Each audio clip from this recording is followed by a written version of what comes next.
I'm Luke Story. For the past 22 years, I've been relentlessly committed to my deepest passion, designing the ultimate lifestyle based on the most powerful principles of spirituality, health, psychology, and personal development.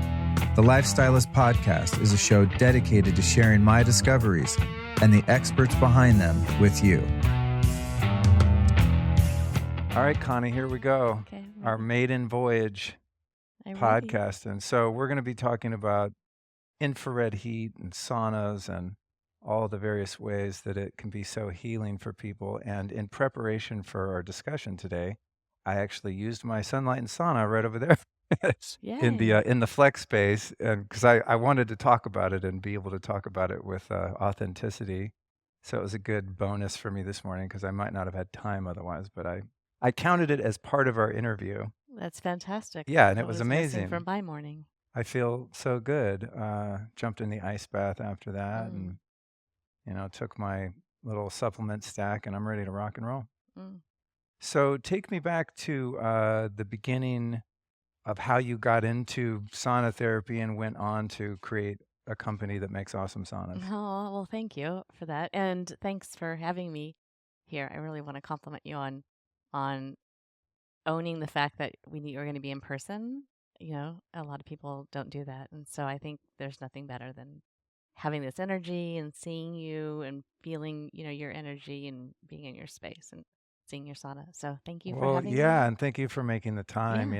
When I can get away with it, it's pretty much a requirement that we do it in person because it's way more fun for me and hopefully the guest and definitely the audience. Yeah. And it makes for way better video too. Yeah. So I just think it's great. So cool. As far as the Sunlighten journey, we go way back, 25 plus years ago. It's crazy when I say that because I don't physically feel old enough to have been doing this for that long.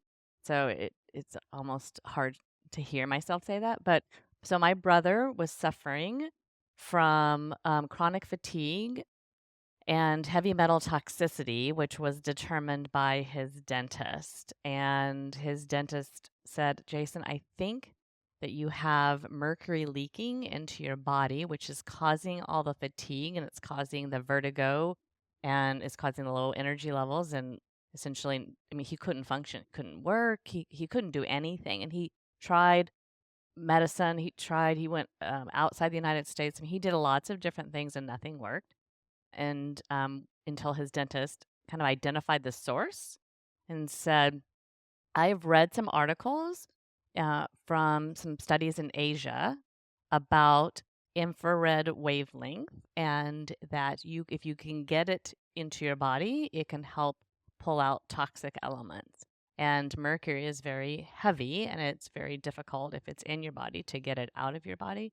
Again, remember, this is a long time ago when people didn't even know anything about nothing. Nothing. So I'm shocked that a dentist 25 years ago would even admit that. I know. I think about him and I, mentally send him just this amazing gratitude, right? This like heartfelt gratitude for sharing that with my brother because it changed his life. It's changed my life. It's changed the lives of many people because, he shared that.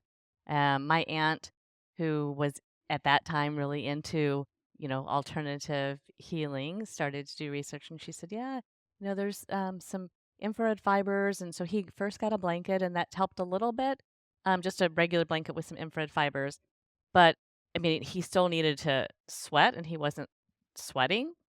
And so there was an infrared sauna on the market back then and he, bought it and, started the journey. It took him a long time, but he did heal himself back to a normal life as a result of sweating and doing that every day. And we were in St. Louis at the time, and I saw him go through this journey. And I was working at Procter & Gamble in the pharmaceutical division. So I started doing research on the medical aspect of it. So I had access to that. I was just like, could not believe all the research that had been done that in Asia that nobody knew anything about. I'm like, holy cow, if somebody were to take that science, because again, this was my background, because I was in the pharmaceutical leading a cardiovascular and gastrointestinal division. If somebody could take that science, put some meat on it, and develop a really, a better product, because that one took them a long time, and like this changes lives. And so that was kind of how everything started. So there's tons of to that story, but that's like the really quick version. At that point, had you been someone who was using saunas, Oh at the no, spa or no, gym or anything like that? no, no, no. Did I say no? In fact, I was extremely, and I've learned about myself. I'm skeptical by nature. That's just my natural. Like I'm always, okay, I'm seeking to understand. I'm going to seek and seek and seek, and then research myself, and ultimately I have to experience, in order to be a true advocate for anything. And I that's why got into the science, and I started to do research. I never saw it, and my brother said, "Come over to my place and use mine so you can, feel it." And I'm like, "Whatever." I'm like, "There's nothing happening." Um, but I mean, I saw him go through this journey, and I mean, literally it changed his life, and he started, sharing his story. And the great thing about sharing somebody's story, which people are doing more now, but people didn't do that back then, is there were so many other people who had the same type of thing, but they didn't know what was going on in their body either. They had chronic fatigue, or they had fibromyalgia, they had pain, but the doctors were saying that, take some take some Advil, and, just these are the Band-Aid ways, which is what I was doing for my career. I thought I mean, I felt good about making a difference in what I was doing. And I love P&G. I mean, it's a great company, and I loved, my training there, and the people there were fantastic. But then when I saw that my brother was able to cure himself in a safe, natural way without side effects in the comfort of his own home, without doctors, I was like, "Oh my gosh." Because my mission, as well as Aaron, my husband, my business partner, our mission was always to make a difference in this world. And we were constantly having conversations before my brother started us about how do we do that? Because that's what we were put on this, earth to do. And when this happened, we are like, oh, okay, we need to bring this technology forth, and, let people know and share, the benefits with everybody else. Well, it's interesting thinking back to things like fibromyalgia and chronic fatigue. My mom was diagnosed with chronic fatigue, I don't know, 30 years ago or Mhm. something. And not only was the most common solution offered some pharmaceutical medicine, Mhm. but there was also a lot of doubt and disbelief on behalf of the medical professionals, to the point where it actually became really frustrating for her, because it was kind of implied that it was psychosomatic. Like you're just imagining it, Right, because we can't find any concrete evidence that there's something wrong with you. And right, yet, this person, not just my mom, but I'm sure tens of thousands of other people that have toxicity, it's just this nebulous symptomatic issue wherein your body hurts all the time or you're tired all the time. So you go to the doctor, they check you out by the standard metrics of right, measurement, and they say, "No, you're fine. Therefore, you have to be imagining this." right. And it's such a frustrating experience for people. And that's, still, I think, somewhat prevalent in the medical industry traditionally. But thankfully, we have, many people that have ventured into the functional medicine, and Mhm. most people, I think, that are at all interested in health are aware of things like heavy metal toxicity, and it's become more mainstream, Mhm. thankfully. But I feel for the people like your brother and like my mom and many other people back in the day, where you go to the doctor and there's like, "There's nothing wrong with you." It's like, pulling your hair out, going, "Yes, there is. What is it?" Right, exactly, and that is, like, why I would get out of bed every morning, like, when we were, because we were struggling. We left our jobs, just crazy. When I think back of what we did, I mean, I had a really great job. Aaron also worked at P&G in pharmaceutical. He had a great job. I mean, it takes a lot to start a business, especially in the manufacturing and product, and, I don't wanna go into all that aspect, but, I mean, we were all in. And but I would just get excited in the morning because I would think about while there was only a few customers that we sold back then in the basement, but I think about them, and I would tell them, "You don't have to feel this way. Like, stop accepting the fact that, oh, I just have this. That you don't have to. Like, you can, get it out of your body. You can transform yourself and you can feel better and do more of what you want to do. Like, don't accept that. That's not okay. You got a long life to live." And so, yeah, it's That's been a that's wonderful journey. that's a huge part of it is that determination. And I think I don't know if you can develop that. I've always been that way, myself. If there's anything wrong with me, troubling me, limiting my quality of life, I just refuse to accept it. Right. And there's always things like my back hurts or I have like some sort of sinus infection thing that I've probably had for a long time, and it's seems to be so far incurable by all the ways that I've tried to treat it, but I still won't give up. I'm like, I know the body has a perfect blueprint for health. Right. We're born into this world with this incredible living, breathing machine Mhm. that is programmed to live well and prosper, Mhm.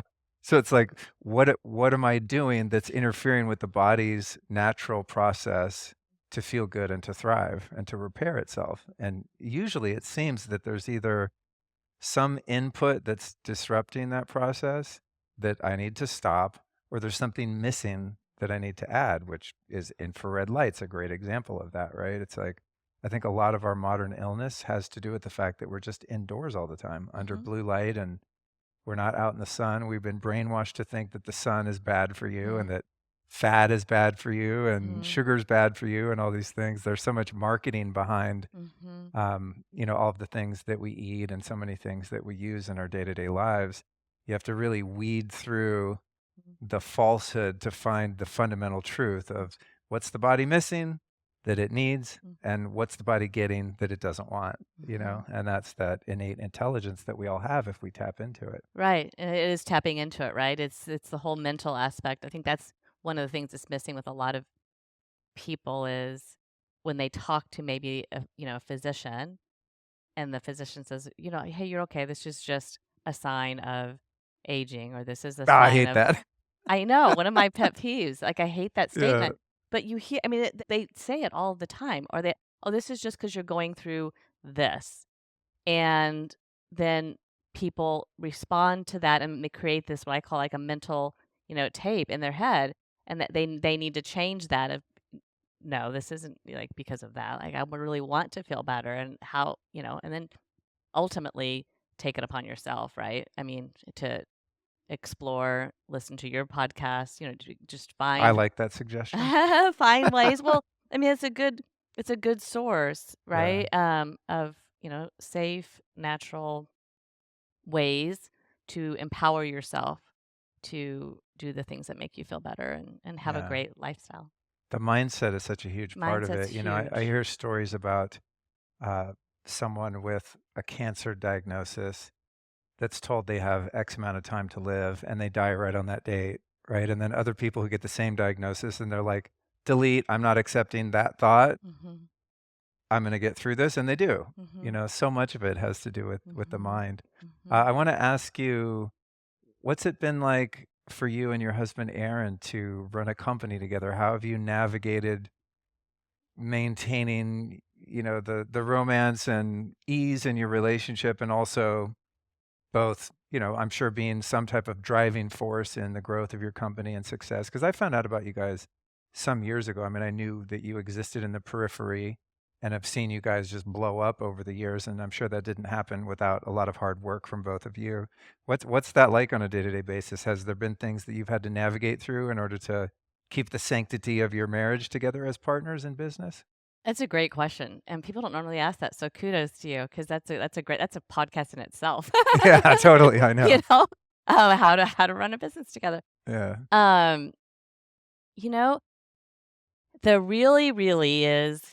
Um, I have so much respect for Aaron. I have so much respect for his brain, for his heart, for who he is as a person.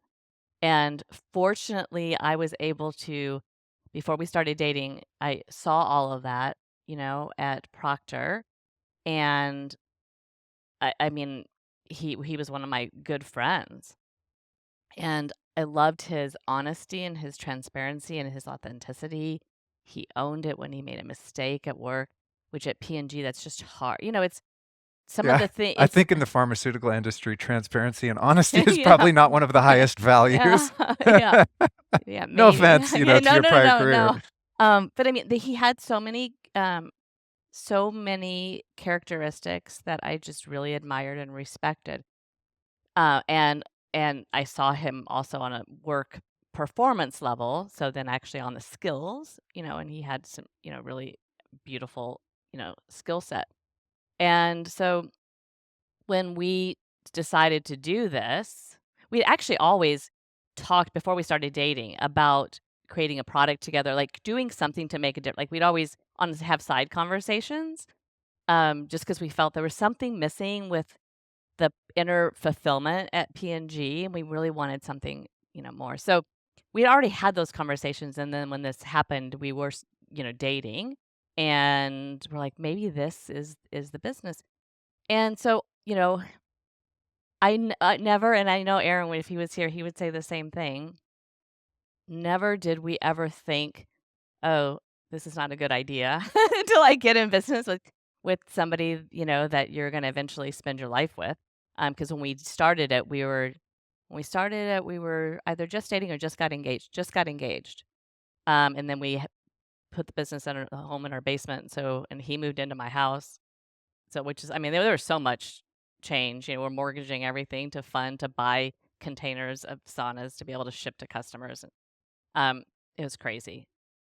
But along the way, to get to your question as far as the whole journey, has there been challenges? Of course, but the thread that is consistent from the beginning to today is the respect that we have for each other. And I know where he's coming from. I know his intentions are pure.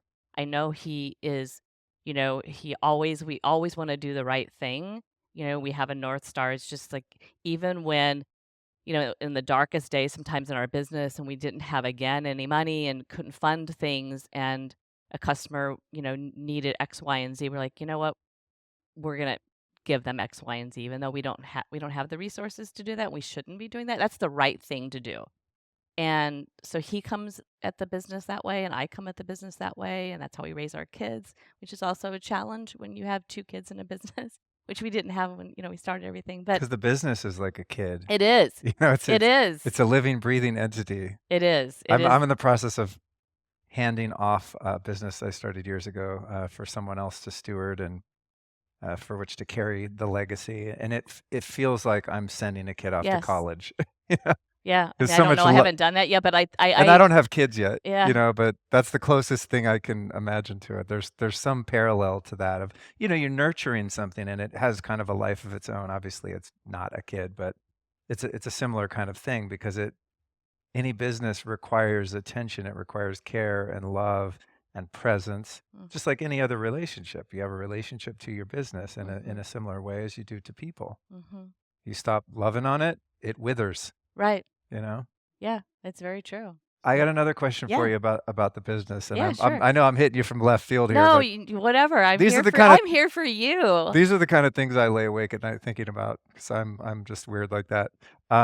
I've noticed, in the many years now that I've been working with different brands and have sponsors of the podcast, and I find cool things in the world and I promote them. I have a lot of relationships with brands, and I've noticed that there are a couple industries where there is this cutthroat competition between the different companies.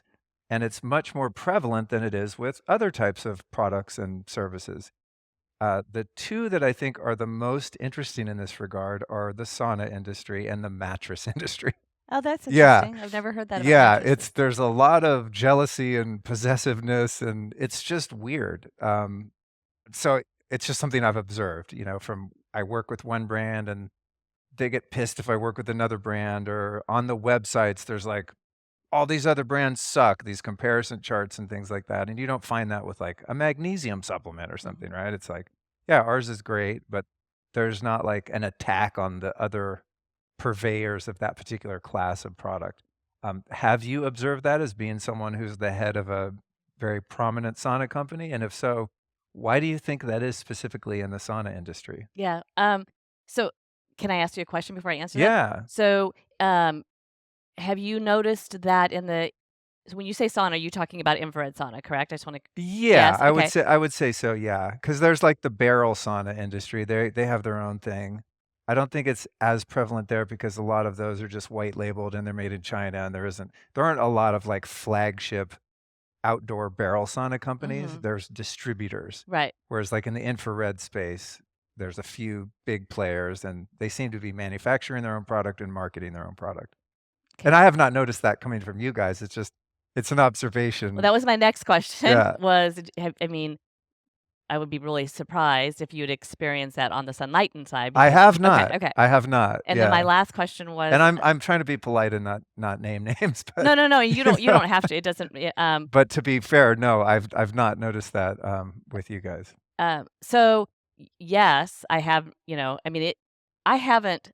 I haven't thought of that experience or that, and like in like many years. So that's interesting that you bring it up. That's really interesting to me that you bring it up in 2023 because that was something that it was really prevalent back before we introduced Impulse.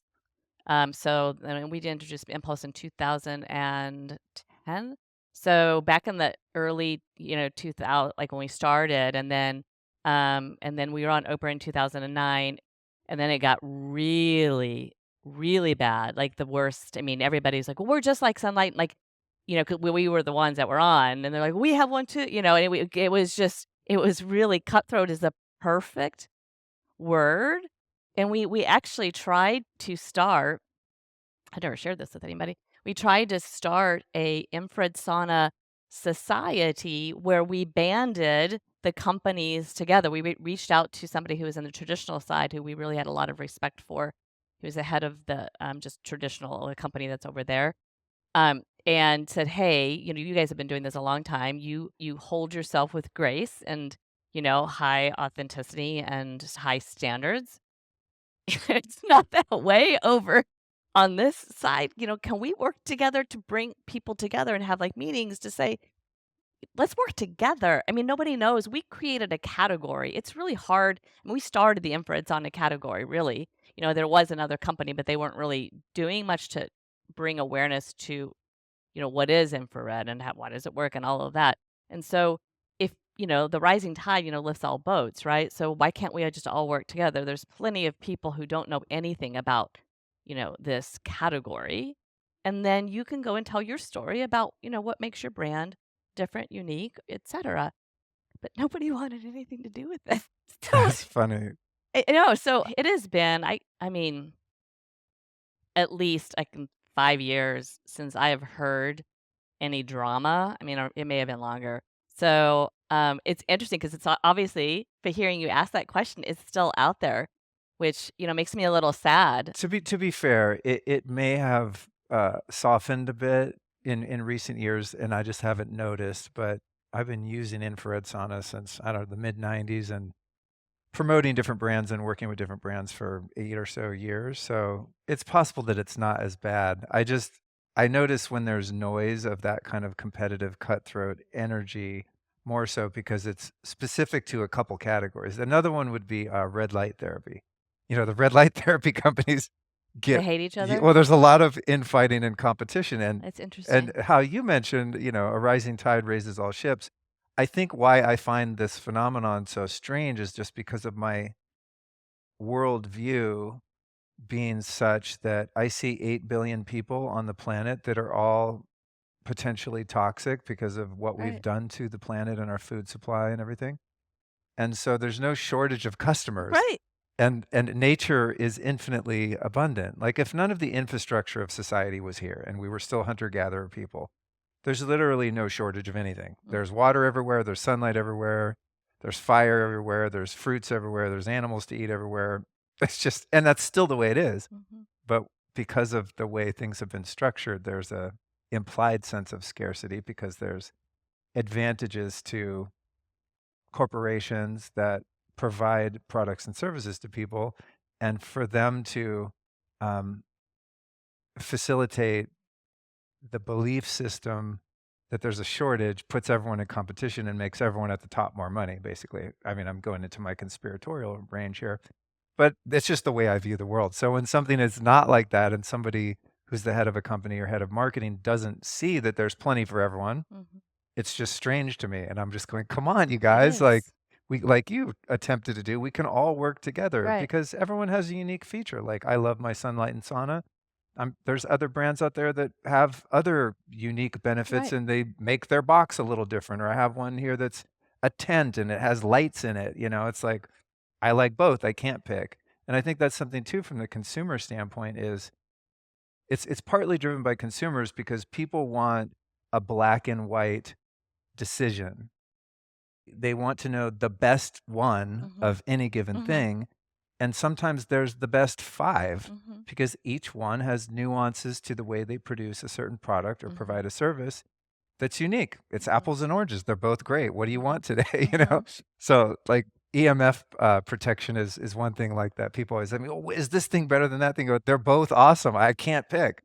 You know, if you're so situated, use both. If not, tune into your intuition and pick the one you want. So anyway, I was just curious about your perspective. Yeah, no, I fit some, like I said, I haven't been asked that in a long, long time, but it brings back a lot. Just you asking that question brings back so many memories of, I mean, I'm now remembering all the phone calls that we used to make. I mean, this is like 12, 13, 14 years ago. I mean, so it's been a long time, but we would call like the CEO or the head of some of the companies that were just, because customers would come to us. That's how we would find out. They would say, so-and-so at this company said this company said that. I mean, they're like, they hate you. I'm like, I don't understand whatever we did. You said that exact, like when you said those words, as far as the scarcity aspect, the scarcity mentality, like I remember saying, have the abundance mentality. Like we haven't even, scratched the surface. I mean, this is, 2012, 2000. I mean, that's 11. I mean, it's so long ago, and we still had. I mean, people know about infrared saunas, but there's still plenty of awareness that we can do to, to educate people and bring more light to the subject. So we said that we're not scraping for one customer. Like Totally. you can have them. And also if, the 5 top dogs in any category want to scale, it makes sense that the more prevalent the understanding of the benefits of that class of product is, the more customers there are for everyone. You know what I'm saying? Right. It's like if everyone in the world right now knew that infrared saunas were awesome and that every household would benefit from having one, the consumer cost of that product would go down exponentially, and each company would have more sales, right? Because your customer base would be bigger because the information is getting out rather than people spending their times trying to cut the other companies down. You would spend your time spreading awareness and providing education for people on the benefits of that category of product. So if anyone's listening that owns a company in wellness, like, come on, there's plenty of us customers here. Yes, exactly. And build awareness for the category, and then focus on your message with your brand. Yes. And that's it, and this is the other thing is you should have gratitude, in my opinion, to whichever company it is. Like for us being on Oprah, just use Sunlighten as an example, right? Like other company, like we brought, or we didn't, she brought so much attention to the category. So like that's great. Like just like you said, that brings, awareness. So if you own your own business, if somebody is listening and maybe you're not the leader, right? And somebody is doing something, like, lift them up, and then just ride with them.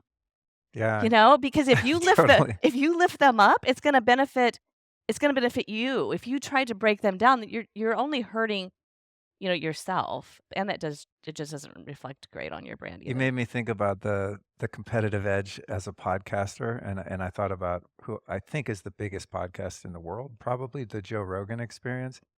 And I think of that, and of course, there's a side of me that's like, "Ah, God, I wish my show was that Of big," right? course. But the other side is there will probably be at some point a certain number of people that find out about podcasts because they find that podcast, and then they start listening to podcasts and could very well end up listening to mine because the Joe Rogan Exactly. podcast exists. Right. And now everyone in the world kind of knows what a podcast is. When I started, I would meet people all the time and they say, "What do you do?" And I say, "Oh, I have a podcast." And I'm like, "What's that?" I go, "Really?" Now I don't get that question. That's awesome. Everyone knows. And maybe it's because of those, Yeah. the big dogs like Rogan and others that have really, made that platform viable and widely known. Yeah. So let's get into the different types of saunas. So for those listening that are new to the idea of infrared saunas, maybe break down the broad stroke differences between like a hot box sauna with a metal heater in it and the barrel saunas, as I mentioned. What differentiates that type of sauna, or maybe you could say a Nordic or Finnish or Mhm. Swedish sauna? Many people are used to those. There's wood fire sauna. So Mhm. kind of just give us an overview of the category of sauna and what makes infrared saunas different. Okay.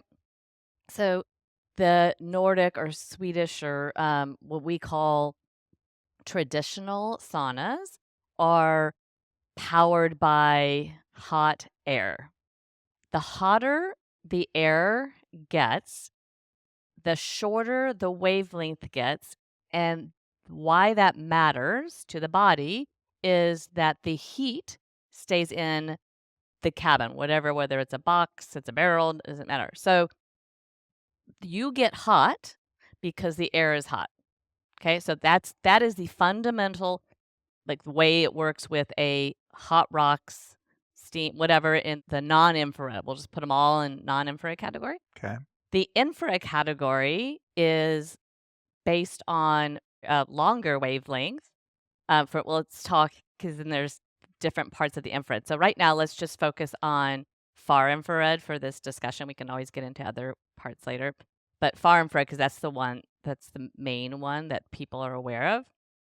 That wavelength is very long and it operates at by a lower temperature so that the heat can be absorbed into the body. So it's a really counterintuitive experience. It's taken a lot of work by Sunlighten over the years to try and help people understand because a lot of times when they get into the cabin, they don't have that shock of, that kind of where you That would gasp at your takes your breath. breath away. Right, Yeah. right, right. If you get in, just like it's not hot. I remember saying that to my brother, but way back, forever ago. I'm like, what are you talking about? It's not hot in here. It's because the wavelength is long and it's focusing on your body directly, which is how you get, which we can go into at any point in time, how you get all of the transformative, cell benefits that are different from a traditional experience. And that's really the main difference is cooler temperatures in infrared saunas, hotter temperatures in traditional saunas. And cooler, when I say that for people who are listening, um, it's not cold, but it isn't what I just really, really excessively hot. You will feel hot, you will sweat when you're in there, but you're doing it when the wavelength gets into the body. So versus you will sweat. A lot of times people sweat right away when they get into a sauna at the gym because it's so hot. Like you can't like your body immediately starts to go into sweat mode. Got Does it. that help? Totally, yeah. And it reminds me of, to illustrate the difference, when I travel somewhere cold, which I try to avoid, but if I do, go to the mountains or something and it's snowy and freezing, I love to go outside and take my shirt off on a freezing day. When it's sunny, especially if you're at a high altitude. I used to live in Colorado, and it's like I would go skiing in jeans and a t-shirt, and I don't know, it's 40 degrees or something, but the sun is baking. You're, 10,000 feet closer to the sun or whatever. And I never understood how that could work, where I could be warm in the sun, yet the air is freezing. It Mhm. kind of speaks to that, Yeah, right? yeah, well, So it comes from so the infrared, a lot of times people get confused. They think infrared is like UV, or they think it has, microwave, like as far as the light spectrum. Infrared is just one little tiny little part of the light spectrum, but that energy comes directly from the sun without any of the dangerous wavelengths. So it's really out of that entire light spectrum, it's really what I call like the healing, part of this light spectrum. All three different categories are, I mean, it's the most amazing light category. I mean, the benefits just they continue. I know it's been a lot of years, but they continue to blow my mind on how something so, you know, easy, to do, so natural, that the spectrum comes from the sun, you can do every day and you can really change your life, you yeah, know. I certainly have. Yeah, again, I don't know how I'd live without an infrared sauna. I mean, it's just like I don't get how someone could not I mean, I understand some people don't have the money to buy one. That's a good reason, but to find a way to use one. Right. I've noticed one thing that's been really cool that's happened in the last few years, and I see becoming more prevalent, and that is these sort of biohacking wellness centers, right? Where they have some infrared saunas Mhm. and cold plunge and Mhm. float tanks and things like that. And Mhm. I think that's such a great model because it makes that available to people that don't have a few grand of disposable cash laying around to buy one and put it in their house, or they don't have space. And also, there's a communal aspect to Mhm. that that I think is really beautiful, where Mhm. you go to a place like that, and it's very likely you're going to meet like-minded people that have Mhm. similar interests and values and doing things in the world that inspire you. Mhm. So that's something I've seen that's really great. So I would Mhm. encourage someone, if they can afford their own sauna, to find a place locally, Mhm. if you can, that will foot the bill and buying a bunch of expensive infrared saunas that you can go use without, the responsibility. Let's break down the near, mid, and far infrared. And as much as I've talked about saunas over the years and used them, I'm not totally clear on what each one does and which one's visible and which one's not visible. I do know that when I got my Sunlighten sauna, I really wanted whichever model was the hottest, Mhm. the fastest. I think because I've been using them for so long, it's difficult for me to sweat unless it gets pretty damn hot. I think today it was up to 165 or something. I Mhm. left it on for a little bit before I got in. But I noticed in there, the panels that are like on the sides and on the back are hot, but you can't see any light, and there's 2 panels in front by the door that glow like a red, Mhm. fluorescent Mhm. bulb or something. So, not just in that sauna, but generally far, mid, and near, what's the deal with those? Mhm. So, far as we talked about, that's the longest. That is the coolest of the 3. Um, and the benefits of FAR specifically, which we can talk about, is that's the wavelength that increases your core temperature, which provides a cascade of events to help the body be healthier. And then it also helps with your cardiovascular system. We did a study on back in 2005 with University of Missouri, Kansas City, showing a statistical significant change in blood pressure just after just using our sauna, which is amazing because I came from pharma and it was really hard to do that without messing up the body. Like So lowering blood pressure? yes, lowering Oh, blood wow. pressure. Yeah. Cool. Um, so there's cardiovascular benefits, detox benefits, as we talked about, which come from increasing the core temperature, weight loss, skin, inflammation. Those are like kind of the top benefits with FAR. I mean, there's more, but And does the far infrared penetrate deepest into the tissue? so FAR, no. Oh, So okay. FAR is absorbed into the water molecules in your body. Ah, okay. So it like literally, which is a whole, I mean, that can be another pot. Like there's that whole mechanism of action and what happens with all of that as far as increasing energy and changing your water molecule. I mean, that's another show. But that's really cool. And so that's how it works on the far, which is why it's so important to ideally, and I know you like it hot, but ideally, if you can, like, a couple times a week, get in when it's a cooler, like just turn it on and get in. Because when it turns on is when the wavelength is the longest. Oh, So interesting. you get the easiest, absorption. So it's extremely efficient at that way. I know if you like the hot, I get it 100%. And I want you to do like, it's all good. There's no wrong way. But for efficiency, for optimal use, um, getting in right when it's the coolest and then letting the energy get into your body as quick as possible and then enjoy the rest of it. That's real. I'm glad you mentioned that because I think I've been under the false assumption that if it doesn't feel super hot and I'm not sweating within 5 minutes, that it's not Yeah. working. Yeah, So that's it's a lot of people. And this is like I have to that's good credit to Dr. know. Hamblin, he's our medical director, who is also the worldwide expert on infrared, all things infrared, and has been forever. And I feel so honored when I say his name to say he's works with us as our medical advisor, because he's always been, from the far, I've always like, God, that man is so bright and he's so intelligent. Wow, wouldn't it be great to work with him someday? And so now we do, which is awesome. And so whenever we have questions or something that doesn't make sense, then we call him and say, okay, break this down, explain, etc. And so he's the one that says to me, he's like, Connie, tell people to get in when they turn it on. He's like, because that is the ideal. And so I'm spreading his words of Cool. advice, his words of wisdom. Good to know. And that's also handy when like in my case, I don't necessarily have time to preheat the sauna, or I don't have time to sit in there for 20 or 30 or 60 minutes. Like I have 15 minutes and I'll be like, oh, I wish I could take a sauna, but I don't have an hour or Right. whatever, right?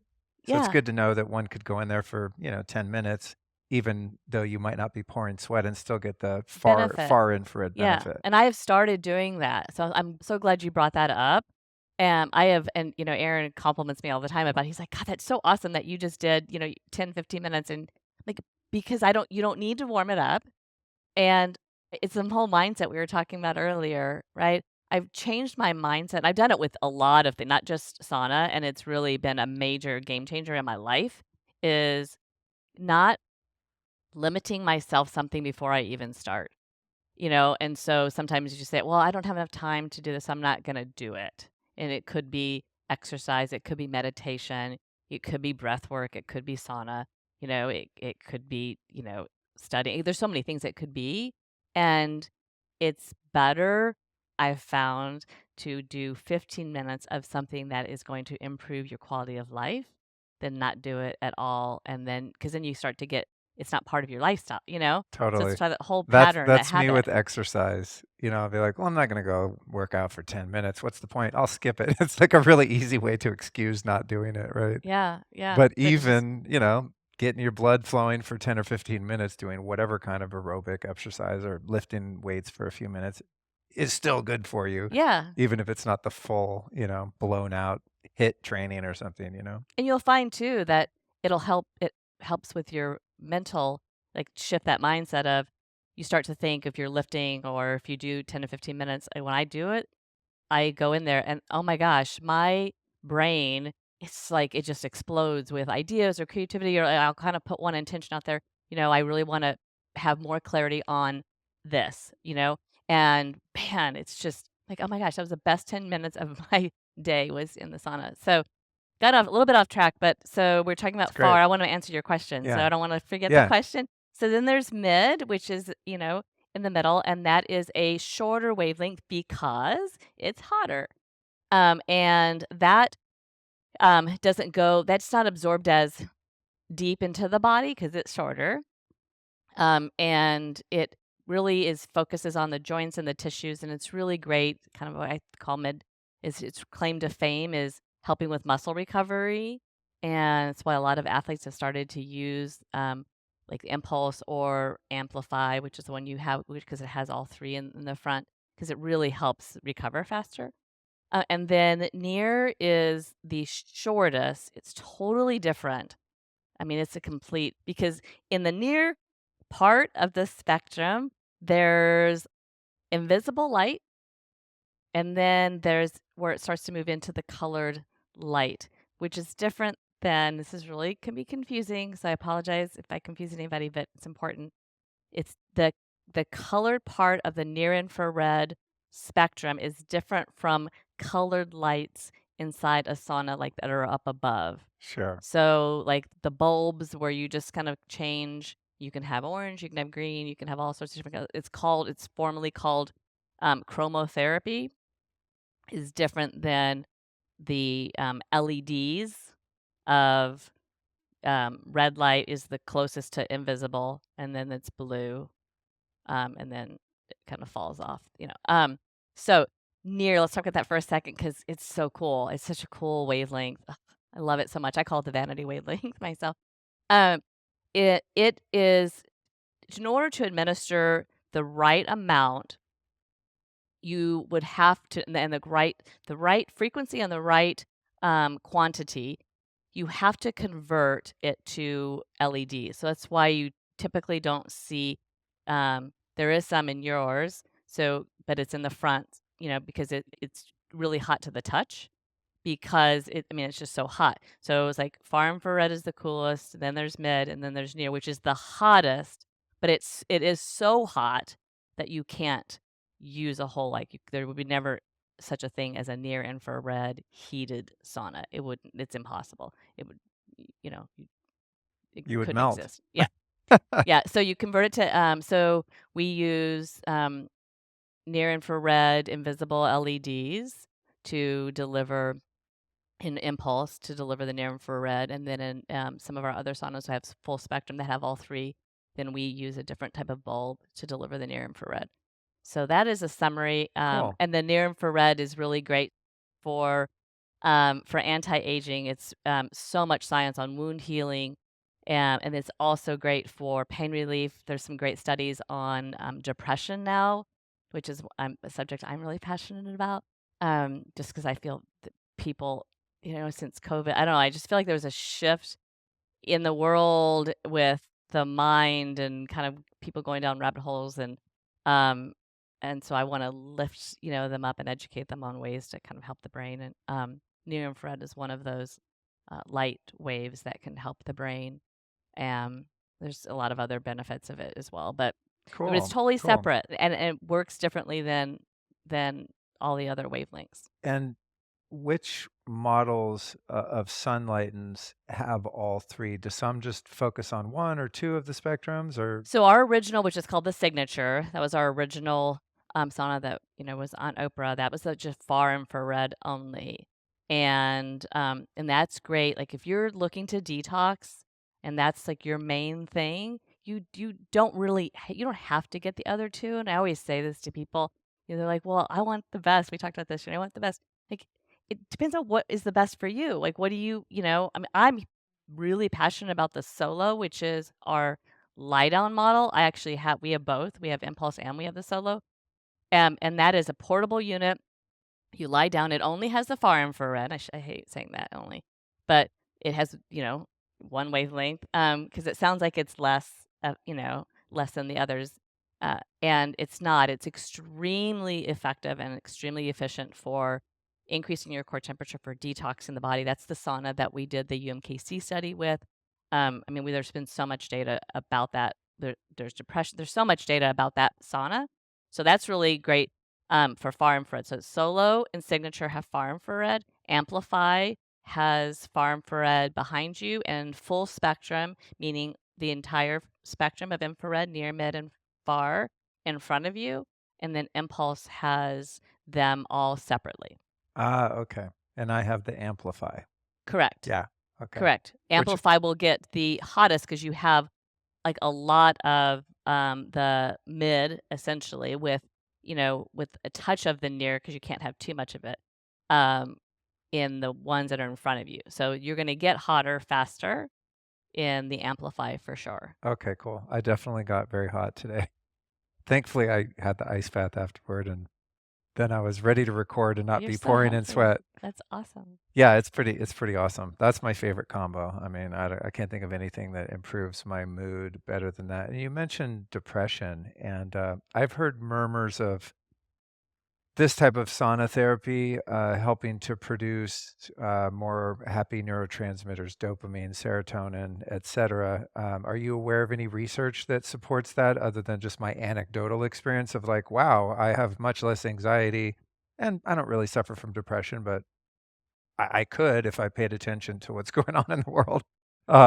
But it's definitely a mood elevator for me, Correct. and I don't think it's all psychosomatic that, well, I believe a sauna makes me, have a good mood. I think something is definitely happening there. Yes. Yes, yes, yes to all of the above. There's lots of science supporting the change in the elevation of the of mood, with infrared sauna, with far infrared, and with near infrared, which I can talk about the different studies in a second. Um, it also, a lot of times, mood comes from energy, and we know for sure that it changes your energy levels because you're increasing your ATP, and we don't have to go into all the scientific stuff, but you will that's one of my favorite benefits. I always guess it brings me back to the basement because back, like, when we first started, it was such a shocker to me that after 30 minutes in my sauna, I would actually have more energy because, growing up with the only sauna I knew about was like a sauna in the gym where it was hot. And when I was in there, I would be zapped afterwards. I would feel drained. I'd be like, and after Sunlighten, I just felt, I mean, I still today, I have so much more energy. So there is a scientific, it's not just, psychosomatic, um, the way it works. So let's talk about depression for a second, some of the new science, because there's so much science, but We love the science here too. you do. Yeah, sometimes you're like, oh, we don't have to get into the deep science. There's going to be Well, there's just so much, there'll be a fraction of the audience that's like, I don't want to hear anecdotal. Right. I want the science, Science. you know. Okay, so here's some science on, and this is fascinating, on depression and far infrared specifically. So, uh, Dr. Raison, I don't know if you know who he is. He's another, like, just wicked bright physician that I have so much respect for. Who is all things heat. He studies a lot of heat, and he did a study on this $50,000 piece of equipment, and essentially it was whole body hypothermia, and how with people that had major symptoms of depression. I think it's that MDD is the technical term, major depression disorder, maybe is the name. And the conclusion is, so the goal was, I'm going to put these people in this machine that is going to heat them up. It's going to raise the goal was to raise their core temperature and see what happens. And what he found is that they were able to raise their core temperature around 3 degrees. It took a long time. That's a separate part of another study, so that's important to remember. And one session, it changed their depression. It decreased their depression for up to 6 weeks. I mean, and these are people that had, major, symptoms. And what I think is so fascinating is it's one session. So it still blows my mind. So there's another doctor who Dr. Rison is her mentor, her idol, and so she loved that data so much that she started a feasibility study out in California to say, okay, he did this study with a $50,000 piece of equipment, right? That's not like, that's great that we know that heating somebody's core temperature helped depression. So that's what the conclusion, and we know it's like 3 degrees ish is kind of the benchmark. But how do people can't go and spend, can go to Germany to do a $50,000, so she did a feasibility study on a product like the Solo, which is a dome, infrared's on a dome where you're lying in, and she found that she did 110 minutes, that she found in 80, the average was 82 minutes. She was able to just 25 people, all 25, and which is so rare that you have studies where it's like 100%. All 25 increased their core temperature um, during the session. So then she wanted to measure, okay, did they have any adverse events? Is it something that they can continue to do? No adverse events. Um, and then she also measured their mood. So now we're going back to another study that specifically talked about mood pre and post. Again, one session, right? They met, and then both factors, a negative mood, and then there was another mood benchmark, and both of them noticed a significant decrease. So that's super exciting, because we know, like, we did a study back in the basement with the Sunlighten Solo on core temperature and showed a significant increase of up to 3 degrees with our product. And so we know for sure that we can do that in 30 minutes. It's okay if you want to go slower, that's okay too. You don't have to, it's not like rush to the, rush to get there. You can turn it down, you can go, slower.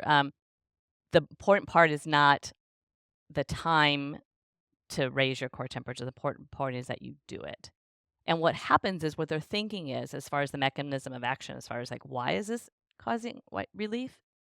Is that people who have depression symptoms, who consistently experience it, have a difficulty thermoregulating their body. So at night, most people, like their body starts, with the circadian rhythm, they go to bed, like their body starts to cool itself, like just naturally cool down. And then when they wake up, their body starts to raise up a little bit. That process of just natural doing it helps to have the brain happier.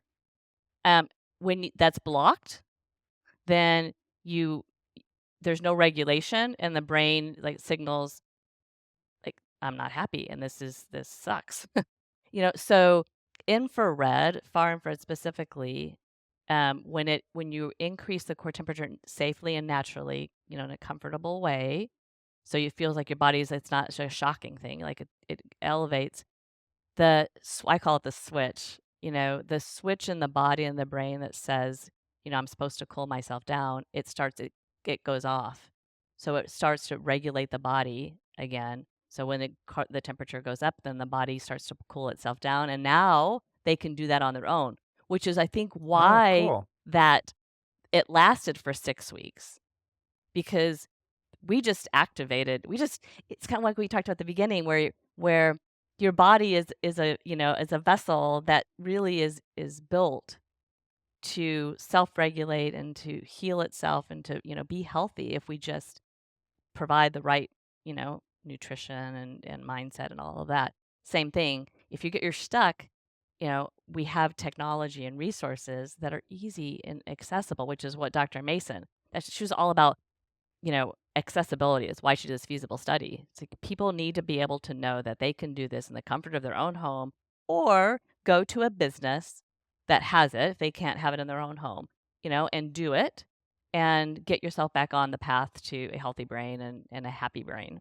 That's awesome. Yeah. As you're describing that process of training the body to cool itself down, I think about what a great anti-anxiety and antidepressant just going in the sun for a few minutes is, right? Just getting as much of your naked body as you can in the sun safely, of course, without burning.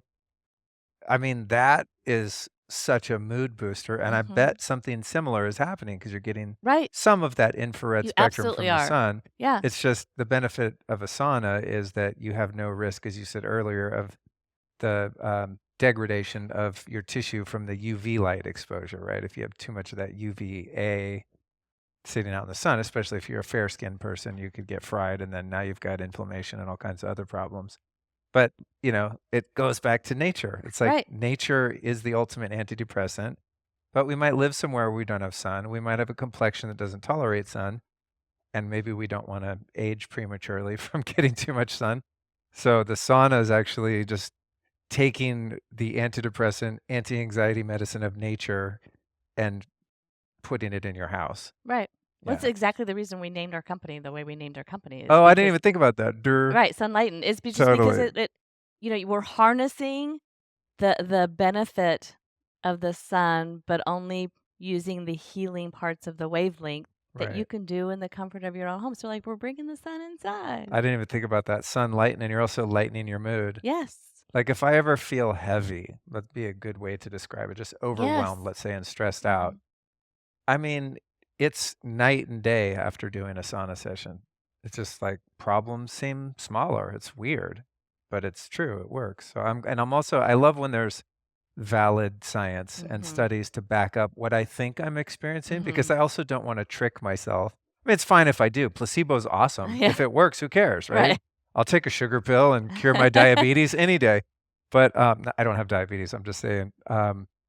But it's also cool. It also kind of reinforces the placebo, right? If you feel you're getting benefit from something, and then you can see there's been some valid studies done on it, I think the buy-in actually improves the benefits, because in your mind, you know that there's proof that it's working. Right. And so that reinforces your subjective proof of like, yeah, I really think I feel better when I do X, Y, and Z. Right. And here's something on PubMed that says, yes, you do. It's validated. I think there's a momentum to that also helps with compliance. It's like, I know something feels good for me. I know there's some research to support that. And I don't really feel I have time or the discipline to go take a sauna or work out or whatever, but I have that much more evidence. There's like Mhm. 2 categories of evidence backing me going, "Luke, you got 15 minutes, just do it." You know? And then you start to habituate it, and like Right. we were talking about earlier, it becomes an integral part of your lifestyle, where it's not a burden to take the time and effort to do whatever the thing is. It's just like what you do on a regular basis, like brushing your teeth. No one Mhm. complains about having to brush their teeth every morning. I mean, that's shorter than a sauna session, to be fair, but Mm. it's just part of life. And that's one thing I really love on this show, is sharing tools like infrared sauna therapy, for example, with people, and they start to experiment with it and find the benefit. And then it's just a non-negotiable part of their lifestyle program. It's just, Mhm. that's just what I do. Yep. It's super cool. Yeah, thanks. You guys have, I was just perusing your website doing some research. You have patents on various wavelengths of light. While we're talking about wavelengths, what's up with that? Yeah, so we have a lot of patents that we, fortunately were bright enough, I don't know how. We were bright enough to do that back in when we started, but I'm so glad we did.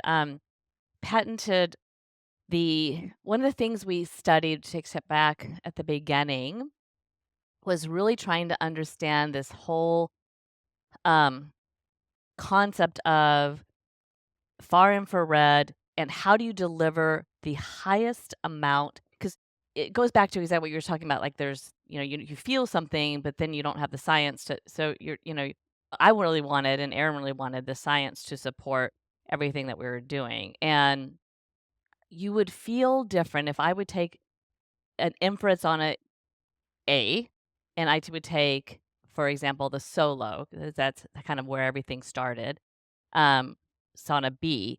They're both infrared, and we did a study with that, I forgot about that, a double-blind, placebo-controlled study with a infrared that looked exactly like the solo, but the solo had Sunlighten's patented heaters, which is what I'm getting to. Um, with Sunlighten's sauna, the experience was very different. The results were very different. It really got kind of went back to this whole energy thing. There was mental clarity, there was other things, but if I had to go back to one or two of the consistent things that were different than any other experience or anything else when we started to master the delivery of the wavelength, it was how do I feel afterwards? Like what really diving into, I feel, and it's also lighter. I feel lighter. I feel lighter. I feel I have more energy. I have more mental clarity. And that came from figuring out how to develop materials that composed our heaters that would make the wavelength as long as possible. Oh, cool. So that's what we patented. We Okay. patented our chemistry and our composition, so nobody else can deliver. We deliver at the time we patented 95. We actually have changed it to 99. So we have the highest amount possible in the far infrared sauna category. Um, and we have the patent on it. The other thing we have a lot of patents, but what the people would care about would be we have the patent on delivering two or more separate wavelengths in the same place. Oh, wow. So when we were developing Impulse, 13 years ago, when we started working with a lot of researchers. We worked with Dr. Whalen in Michigan, and then some people at MIT, and they were educating us. They're the ones that brought, to us the value of mid-infrared and near-infrared, and how, if you work together and bring all these wavelengths together, you can really exponentially. It's not 1 + 1 + 1, and it's like 10 times the benefit. And so they helped point us in the right direction, and we patented that. And then we have a patent on a tablet. We have a lot of different ones, but those are some of the most fundamental ones that, help protect the company, as well as what I really care about. Like, back when we used to really promote, I don't know if we don't promote our patents as much as we used to, but what I cared about when we used to really heavily promote them is the peace of mind from the consumer. Because there was so much friction and so much noise back in the day, in the sauna category, it helped to be able to say, look, you can look at this. Here's, some scientific and legal and all of that documentation that supports what we're telling you. So it's not our word. You can look it up, and you can look up, here's the patent number, go look it up, and that gives them a little bit more control over their research, right? So that's for me, one of the values of the patents. It's not like to brag. It's really more just the peace of mind Yeah. to the consumer. Well, if you're spending a few grand on something, it's important to be able to verify that you're not wasting your money, aside from whatever competitive tactics of how you market things and say other things are not legitimate. If I'm dropping coin on something, like, I want to know that it's legit and works. Because I mean, let's face it, you can go to, I think someone was telling me, like, at Costco they have an infrared sauna, and I'm like, you know, if I would say it was a bit less expensive than a Sunlighten or something, I mean, I would definitely be doing some research on not only the efficacy of how they're making it, but also, which we're going to get into, things like EMF and off-gassing of chemicals and glues and all kinds of negative side effects that many cheaper, inferiorly produced saunas have. So I think that's a really important part. And maybe it's the cognitive benefits you and Aaron were getting from all the sauna use that led to the inspiration to go, hey, we could make this better. And when we do, let's make sure that we can convey to the customer that it's better because of this, and we're the ones that did it, Yeah, that's a great. I love that thought process. Never thought about it that way. It's not impossible It's to find. not. It's Yeah. not impossible, because inspiration had to come from somewhere, Yeah. right? I mean, we're not. You know, it's not like I woke up one day and was like, oh my god, I have to be in the sauna business, or I have to do this, or I have to have my own I have to do manufacturing. So maybe it was all the mental clarity, and I mean, we did it. I mean, back then we were like, now we have kids, and it's not as like regimented when before kids, where it's like it was regimented. We had our certain protocol. We work out, we go and we stayed in there a lot longer because I mean, our days were longer. So that's interesting. It's an interesting thought process. Well, there also is something to be said for creative ideation when you're relaxed. Yes, And I love that. when you go in the sauna, I mean, it's just sort of inherently scheduled as a time to relax. I'm not going in the sauna and doing anything, right? Maybe I might do a little breath work or meditate if I'm not too hot. But you're taking time aside just for yourself, and I find that many of my best ideas, in terms of creative ideas, come during a sauna or meditation or something where I'm just like disconnecting from normal activity and giving my consciousness some space to breathe and just create that space for inspiring ideas to come through. I mean, I had a meditation, I was assisted by this device called the Rasha, which it just puts you in a really deep theta state. It's very daydreamy and trippy. I laid there for like an hour and a half, and I had something like 60 ideas for T-shirts, That's like just fantastic. slogans and memes and stuff. Just started downloading into my brain. And you're supposed to keep your eyes closed and an eye mask and relax. And I'm like, I have to write these down because when I get up, they'll be gone. Like, there's no way I can remember 60 things that happened in an hour or something. So that was another reminder of, if you are someone that seeks creative ideas and just space to visualize, taking a sauna, meditating, where you just totally relax and just focused on the inward journey is really the sweet spot where some of those ideas come through. And Yeah. to that point, I would recommend, I've started doing this, is bringing in whatever, like I bring in like a pad of paper because I ideally, I do occasionally bring in my phone for other reasons, but I have started bringing in the pad of paper because my brain, just exactly what you said, just starts to come up with, I'm like, oh, that's the answer. That's what I was searching for. And I start to just write down and I get so much done. I mean, it is such a good use of my time, not only like physically, for my body, but that mental offload, onto a piece of paper is priceless. It's just, Absolutely. yeah. I like the idea too of bringing a notepad because if I rely on my phone to take notes, it's much more tempting to check my Right, email or right. refresh social media or something. It's like, I'm not supposed to be doing that. Like this morning, because I disabled the Bluetooth on my sauna, which is awesome that I have the ability to do that, by the way. It's a cool feature to have where you have speakers and you can play some music in there. I just don't typically listen to music. If I listen to anything, it's going to be a podcast. And Right. so I wanted to listen to a podcast on which you were the guest, actually, in preparation for this interview, which I always do. And so that's what I listened to in the sauna today. So I don't miss the speakers. I had speakerphone, but I had to put my phone on airplane so that I wasn't getting blasted with EMF when I'm trying to relax, and also so I wouldn't be tempted to actually use my phone for anything else. Yeah. So I just listened to the podcast and it was great, but in terms of, like, ideas, it's probably a good practice to just keep the phone out of the I mean, obviously, you could melt your phone if you don't keep it on the floor. It's a hot tip for people that I learned the hard way. But I like the notepad idea. That's a Yeah. really good Yeah, idea. and you can just leave it. I mean, I just leave it in there underneath the bench, Yeah, and that way it's in there, so you don't have to like, "Oh, I forgot it," because if you forget it, you're not gonna get out, But, totally. and if you use it, great, and, if you don't, it's fine too. But, yeah, it's one of my favorite A things. notepad. You know what would be a cool idea is just keep a specific notepad in the sauna Mhm. and just leave it in there, so every time you go in there, you start to train your subconscious mind that now is the time to download ideas and codes and document them every time you're in there. It's Mhm. like a good place to journal. Mhm. Okay, Mhm. so there's so many things I want to get to, and as you can tell, I'm like rabbit hole guy. Like I want to know every single thing there is to know about everything, and I know that many people in the audience do too.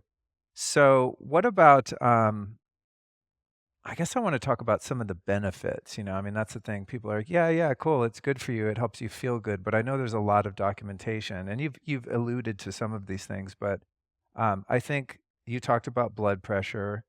What about cardiovascular health and circulation? I Mhm. feel that if I'm just feeling stagnant and I get in the Mhm. sauna, it's like I just feel my heart start to pump. I feel the blood start to pump. And I think that has a lot to do with the mood elevation. It's Mhm. just there's energy moving in the body because of the heat. Mhm. So there is an abundance of science, and actually this category, as far as cardiovascular benefits, probably is the longest. Like there's data that dates back 25, almost maybe even 30 years with infrared and the cardiovascular system, specifically relating to increased blood flow, decreasing the endothelial lining in the heart.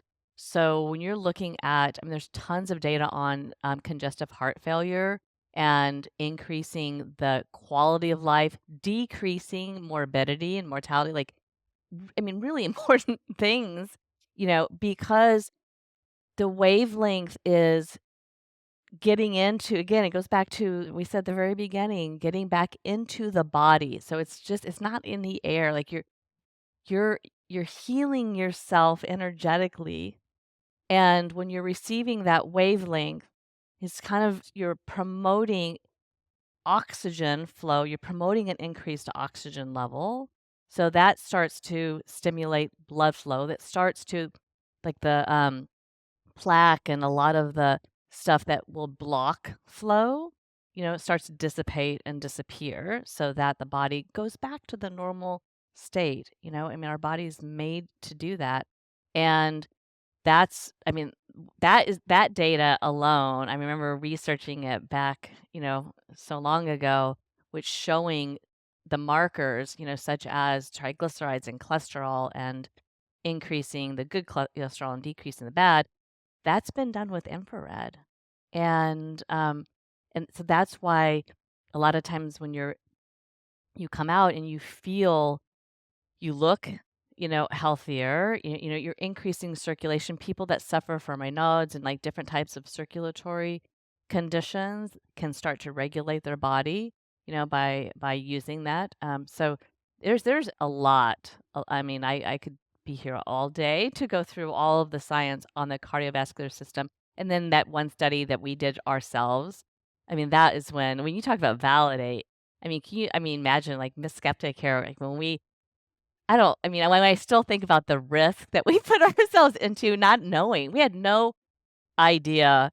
I mean, to do a double-blind, placebo-controlled randomized trial in this space in 2005, you know, is so risky, 'Cause you have to pay for it whether you get the results you're looking for or not, right? Well, yeah, and, what happens if it was just like, "Oh, we suck?" Yeah, I yeah. mean, there was that risk, right? Like, nobody had ever done a trial with an infrared sauna against an infrared sauna, which, so, okay, I'll finish that thought, and then I wanna go back to the Costco discussion because you said something I wanted to revisit. So, you know, doing a trial and then showing as an output, we also increase the quality of life scores, but then being able to say statistically, like, you know, pharmacologically, what people really care about. I know a lot of people today don't care about, statistics and all that stuff, but they cared about if it's not stat sig, then it doesn't mean anything. And being able to get that p value and the stat sig numbers that we lowered blood pressure with our sauna and the other one didn't. I mean, still is such a great benefit because that lowering of blood pressure helps with so many other things, right? It gives you the energy. I mean, it's just so many. It's a cascade of benefits that goes on and on and on. Back to the Costco before I forget, is any sauna, this is what I've learned, any sauna can be deemed as an infrared sauna. So it can be a hot, like traditional sauna. It can be, a cost. It can be any, because all heat has infrared in it. Right, like even a campfire Yeah, has infrared heat. right. Okay. Exactly. So when what I mean by saying that is for people that are listening, because I think, every now and then I try, it's hard, take a step back and, like, be a consumer, it's hard, and just kind of look, as somebody outside looking in, and whenever I do that, it can be confusing. I'm like, "What? What? I don't understand. What's the difference between Sunlighten infrared and somebody else's infrared? Like, what Costco? Like, if I could save money, why wouldn't I do that? I don't get it." That's what goes through my head. And so for somebody like that, like me, and it's like, "I don't understand. It's infrared. Don't I I'm gonna get the blood pressure. I'm gonna get all this." The difference is any heater that emits heat is infrared. What you want is back to that whole absorption we talked about and that visual, that I have in my head from listening to Dr. Hamlin saying, "Connie, get in when you turn it on, and receive because you guys have mastered the efficiency and the effectiveness and the quantity of far infrared. Nobody can give more than you guys give. So take advantage of that, and let the wavelength get into your body as quickly as possible." That's the difference between a lot of infrared that don't that have less of the far infrared that's going to get into the body.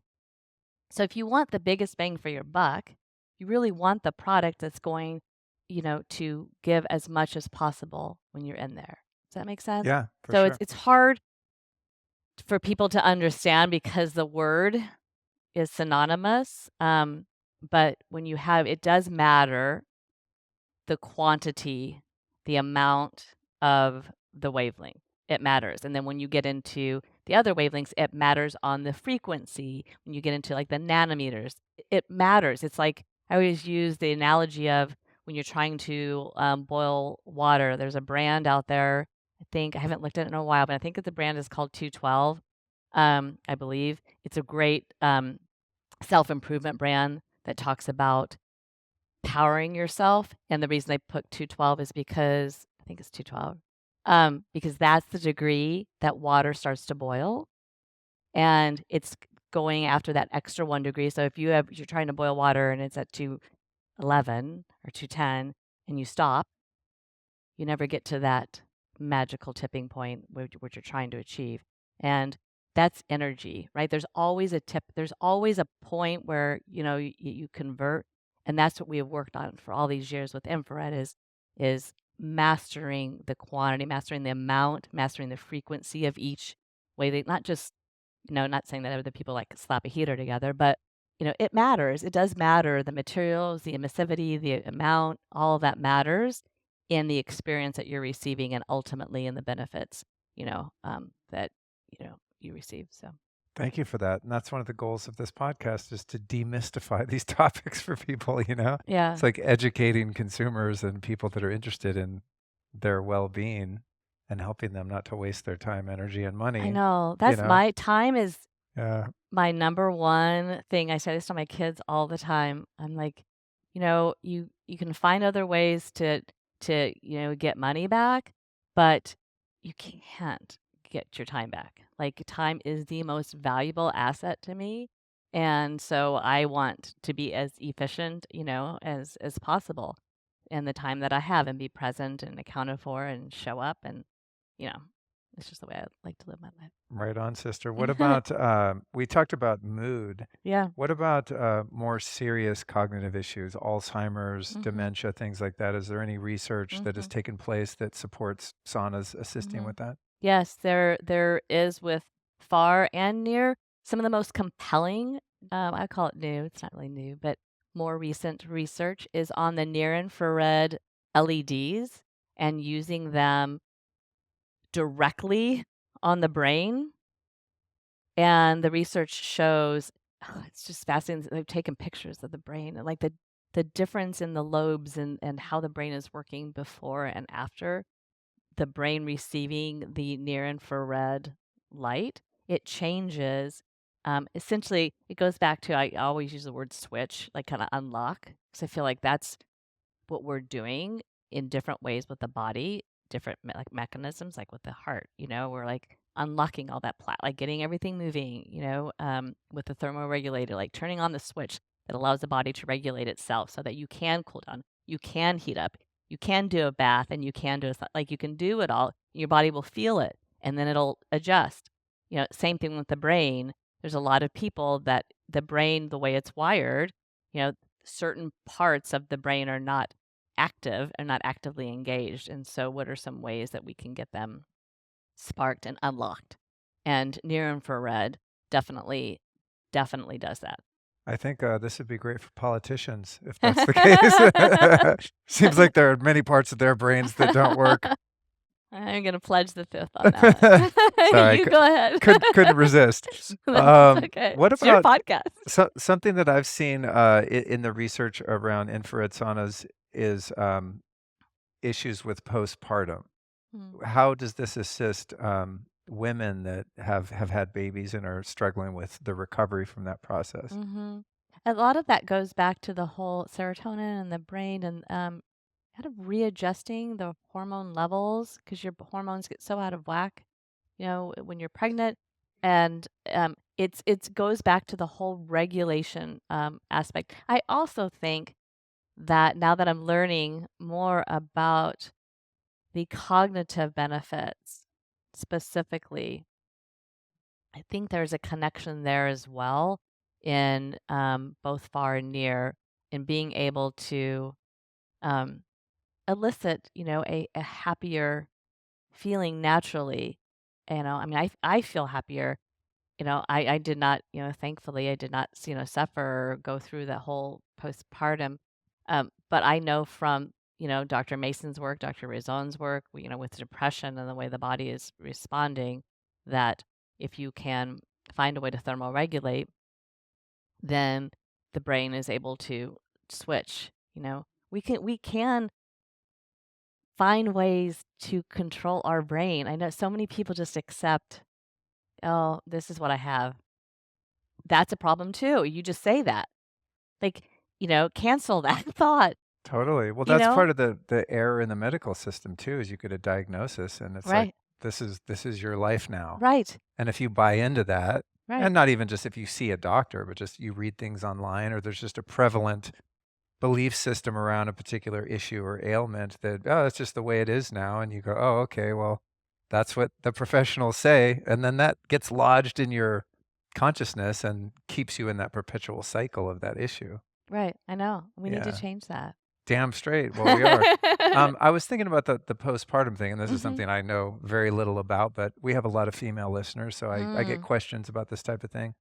I've also heard that sauna therapy is beneficial to your hormones, Mhm. and I haven't tested that myself, but I think just because of the obvious energy that's being produced that Mhm. that I feel good, and I think it could have something to do with not only the neurotransmitters but the hormones. Is there Mhm. any data on that that supports that idea? So here's what you brought it such a hot topic, pardon the pun. Um, but like I am like really super passionate about this, but I'm at the beginnings, in my opinion. And Connie Zack, of course, it's not beginning because I'm critical but myself, but I feel like I am at the nascent stage of learning everything I need to learn about um, infrared and like all of that whole thing. It is a massive topic that I'm committed to enlightening people and sunlightening people on because it's so important. And women do think they're crazy and they think that the psychosomatic. I mean, it's a big deal. What I do know for sure is that when women's hormones are changing, they're starting to add on stuff. They're starting to take things and putting those into the replacements, right? Hormone replacement therapy, whether it's bioidentical or whether it's synthetic, doesn't really matter for the sake of this discussion. And the issue is that they're not analyzing their bodily functions to know whether they are able to excrete some of those naturally. So what I mean by that, let me say it a different way because that came out like way too. I didn't like the way that came out. Um, what I know for sure is that Sunlighten is able to help people detox, right? So if you're a woman that's going through hormone, one of the most important things you can do proactively that has nothing to do with hormone replacement therapy is to consistently detox your body because you're going through so much change and your organs are everything's changing because it's shifting and just by living you're exposed to so many things that maybe in the past you could naturally excrete through urine and through different ways, but if you're not really focusing on detoxing through sweat, I mean your skin is your largest organ, you should focus on doing it so that and then get tested and you're like test your liver function, test your kidney, test all of that because if you're starting to take other things that you've never taken before and your body can't excrete elements inside your body, then you're only gonna like be on overload and be really even messed up, which is not the goal of a woman that's going through lots of hormone changes. So, I promise whoever's listening, I will commit to this because somebody needs, I've said this to my team, some company, somebody needs to commit to this space and to enlightening people and to bring some solutions and some resources um, to help women feel more educated and informed so they can make their own decisions on what's best for them. And I, at Sunlight, want to help be part of that, for women. I, So I agree. And there's just so much information. It's so I confusing. you already know a lot. Like you're delivering a lot of value here. One thing about the hormones that I can't scientifically indicate or describe, but I do know subjectively that sun exposure definitely ramps up my hormones as a male. I'm assuming there's benefits for women too. And I don't think it's the UV light that's doing it. It's the infrared light in the sun. And I've observed this, and there could be two reasons for it. And that is when we go on vacation, typically, unless we're really into skiing or something, we're going somewhere where there's an abundance of water and sunshine. Like that's where we like to go relax. And I'm sure I'm not the only one, and I'm going to get a little personal here, but I would say that this is a common occurrence that your sex drive goes way up when you're on vacation. One reason is you're not stressed anymore because you've let go of your responsibilities for the time being. But being in the sun makes people horny, like period. And so there has to be something to the hormonal effect of sunlight, probably the infrared spectrum of sunlight. And so it seems to me that it just intuitively that you'd be getting some hormonal benefit from any exposure to infrared light, including being in a sauna. So I think that's where that question kind of came from. It's just a gut feeling. It's like, yeah, no, and there's some your science. vitality ramps up when you're in that light. So there's science, and this, gosh, you're bringing up some memories from years and years and years ago, when, trying to remember the studies that I found, but essentially the summary is to validate your experience, specifically for men, because nitric oxide, so infrared helps to increase your nitric oxide levels, which helps to increase your flow to some really important parts of your body. Ah, the natural Viagra. Right. That's funny. So That's a good point. so That's a good everything, point. like, it's just a little bit more excited, and everything is flowing Right, right. better. And that's a fact. We used to talk about this all the time back years and years ago. It's funny because there was so much science with infrared and nitric oxide. But also with women, there's a lot of autoimmune.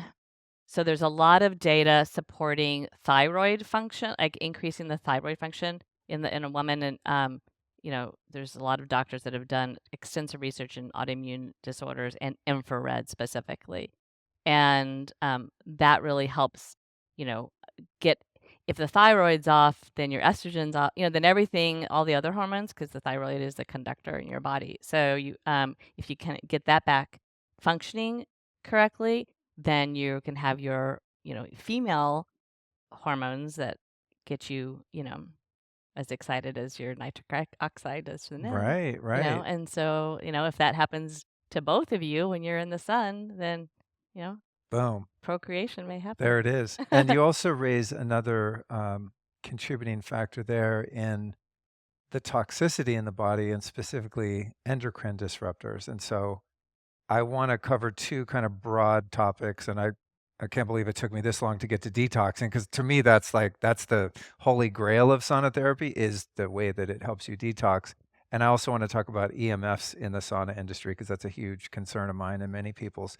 Before we do, however, I want to let people know you guys have given a generous discount for people that are interested in getting their own Sunlighten. So if you guys go to lukestory.com/sunlighten and use the code LukeStory, you can get up to $600 off. lukestory.com/sunlighten. So thank you for that.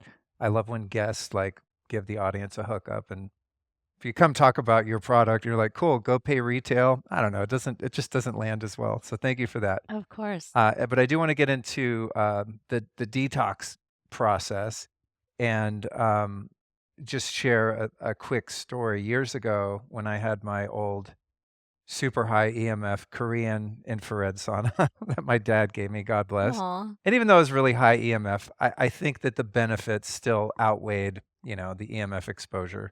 But I use it a lot, and I had been using it for some time, and then I got a very thorough heavy metal test done where we did blood, urine, and hair tests, and I had really high lead and fairly high mercury and cadmium and some other things, but the lead was really problematic.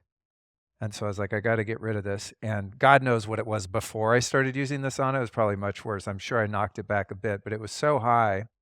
And someone turned me on to this book called Clear Body, Clear Mind by L. Ron Hubbard of Scientology fame. And of course, I was a bit off-put by that because it just seems like to me, low vibration sort of religion, quotes. What didn't appeal to me. But anyway, there was enough people saying, oh man, I tested before and after I did this protocol, and what it entailed was a 30-day program wherein you take increasing doses of niacin before your sauna, then you exercise, then you go in the sauna for like an hour. And it was much faster with infrared saunas than when he instituted this protocol for the drug addicts that would come to Scientology. There was a name for the particular program, Narconon or Yeah, something. we worked with Narconon Oh, okay, cool. back in the basement. But back in the day, because of him. Oh, okay, cool. So you know about this. I thought Yep. I was the only weirdo that did this. But back in the day, they would put people in a traditional sauna for 5 or 6 hours, Right. you know. And so I did the 30 days, and I got up to an insane, I don't remember how many milligrams, but an insane amount of niacin that I could tolerate without the flush. And did the whole thing, took all these replenishing supplements because the niacin, of course, draws the toxins out of your fat, but also all of your fat-soluble nutrients and stuff. So I took all the supplements, took the niacin, retested, and all my metals went down, I don't know what percentage, but 70, 80%, like a dramatic decrease. And I was like, yes, thank you, L. Ron Hubbard. You nailed that one. I don't know if he invented it, but he popularized it. So that was my introduction to the world of specifically heavy metal detox using saunas. So you could speak to that particular protocol and your thoughts on it if you wish, or just the general benefit of getting these toxins out of our body in a way that would be much slower, if not impossible to do, just by going for a run every day or finding other ways to sweat things out of you. So it reminds me of a study when you say that, that was done by Dr. Januis. He's in Canada, there's a great story there. He started researching and becoming just passionate about understanding toxin removal because he was an OBGYN and he wanted to create an environment where when women decided to be, when they wanted to have a child, their body was as healthy as possible. So, so I think his intention was just beautiful. But he did this study called the BUS. I always get it wrong. The blood, urine, and sweat study, and essentially measured heavy metals. He also did some narcotics and stuff, but the important part of this is the heavy metals: cadmium, lead, mercury, and measured people's blood, urine, and sweat. What's fascinating is the people that on their blood and urine, specifically let's talk mercury, because I just think this blows my mind. They, when they measured it, they had no mercury in their blood or urine, but like 100% of them had mercury in their sweat. Oh, interesting. Right. Isn't that fascinating? So Yeah. if you're just going by the blood and urine, you're not really analyzing the full thing. So, I can't even imagine being one of those people that thought you were in the clear, but yet you still didn't feel great. Because your body definitely, with mercury, I'm a little tainted because of my brother. I can't imagine. You just know that if you don't feel well, there's something that's, clogging. So the important part of that, is the value, right, of finding ways to sweat at the deepest level. It's different because they use an infrared sauna. So it's different from, I love to run. I'm a big advocate. Ran this morning here in Austin. Didn't set out to do it, but I just couldn't stand it because it was so beautiful here and it was by a lake. I'm like, oh, Oh, did you run on the path down by the lake trail? downtown? Yes. Yeah, it's really nice. It's beautiful. I'll The tell energy you there is amazing. insider secret here. People here that live here call that a lake, but I think we can agree that it's a river. If you look at it, it's like, that's not a lake. Yeah. What lake snakes narrowly Right. down? I don't know. But anyway, they call it Ladybird Lake, I think is what it's called. Yeah. But it's beautiful this time of year. It was beautiful. Yeah. So anyway, great run. But my sweat from that is different from my sweat inside my Sunlighten sauna because the wavelength is going deeper. I am finding ways to get the water molecules back to the water, changed. And a lot of times the mercury and toxins, that's where they're stored. And so it's not going to, be released through, a sweat on a run, or sweat lifting. It's just not. And if there is only one thing that, people listen to, like my important message would be the value of detoxing the body safely, naturally, without side effects through sweat. There's very few things that are really more important in maintaining or achieving a healthy lifestyle because you get so much residual other benefits from that, right? You feel lighter physically, because you're getting rid of stuff. Mentally, you're improving the blood flow and increasing circulation and then getting the brain receptors to start, be active again, and your your head sweating, your fore I mean, it's just such a value to it that, especially getting back to, like, the women with hormones. I mean, that if you do nothing else, get your functions, like, checked to see even if your liver everything's perfect, you wanna keep it that way and, like, start detoxing with sweat. If there was only one benefit to infrared sauna therapy and it was the profound detox that you're able to achieve, that alone would be enough reason for me to do it. Right. Because no matter how clean of a lifestyle you live, I mean, there's stuff in the sky that's like aluminum, they're spraying. I mean, it's just like I live a really clean life, and I'm sure if I went and got everything tested right now, you would find a bunch of toxicity. And I Mhm, eat organic, I do all the things. And it's just like it's the modern world. So mhm, if saunas only provided that, it would be mhm, a reason for me to do it and I would still do it. mhm, So it's like the downstream benefits of mood and weight mhm, loss and burning calories and all the other rad stuff. It's just like, oh, that's nice, but I just want the detox, which is why I got into it in the first place. And mhm, then I started to find like, God, I'm in a really good mood today. I started to notice the other benefits kind of mhm, as a just side effect of me mhm, really wanting to get these metals out of my body.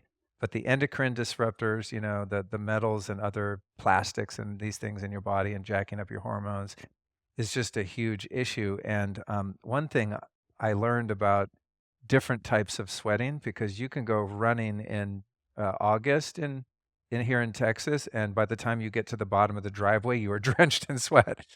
But if you're in a sympathetic nervous system state while you're sweating, your body mm, doesn't trigger the detox pathways, and I think that's part of the secret sauce of infrared sauna detox is that it makes you go into parasympathetic, which was why it feels so relaxing and great.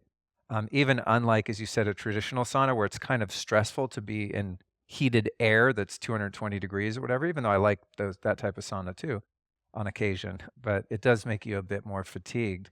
But I think that's really the key difference. Your body gets totally relaxed, de-stressed, and so it goes, well, what are we going to do with this energy? Well, we're going to detox, and then you start to pour all that stuff out of your sweat. mm, I think that's a really important part of it for people to understand too, that think like, well, I'm already sweating, big deal. mhm, It's a different kind of sweat when you exercise because your mhm, body is in a different nervous system response. mhm.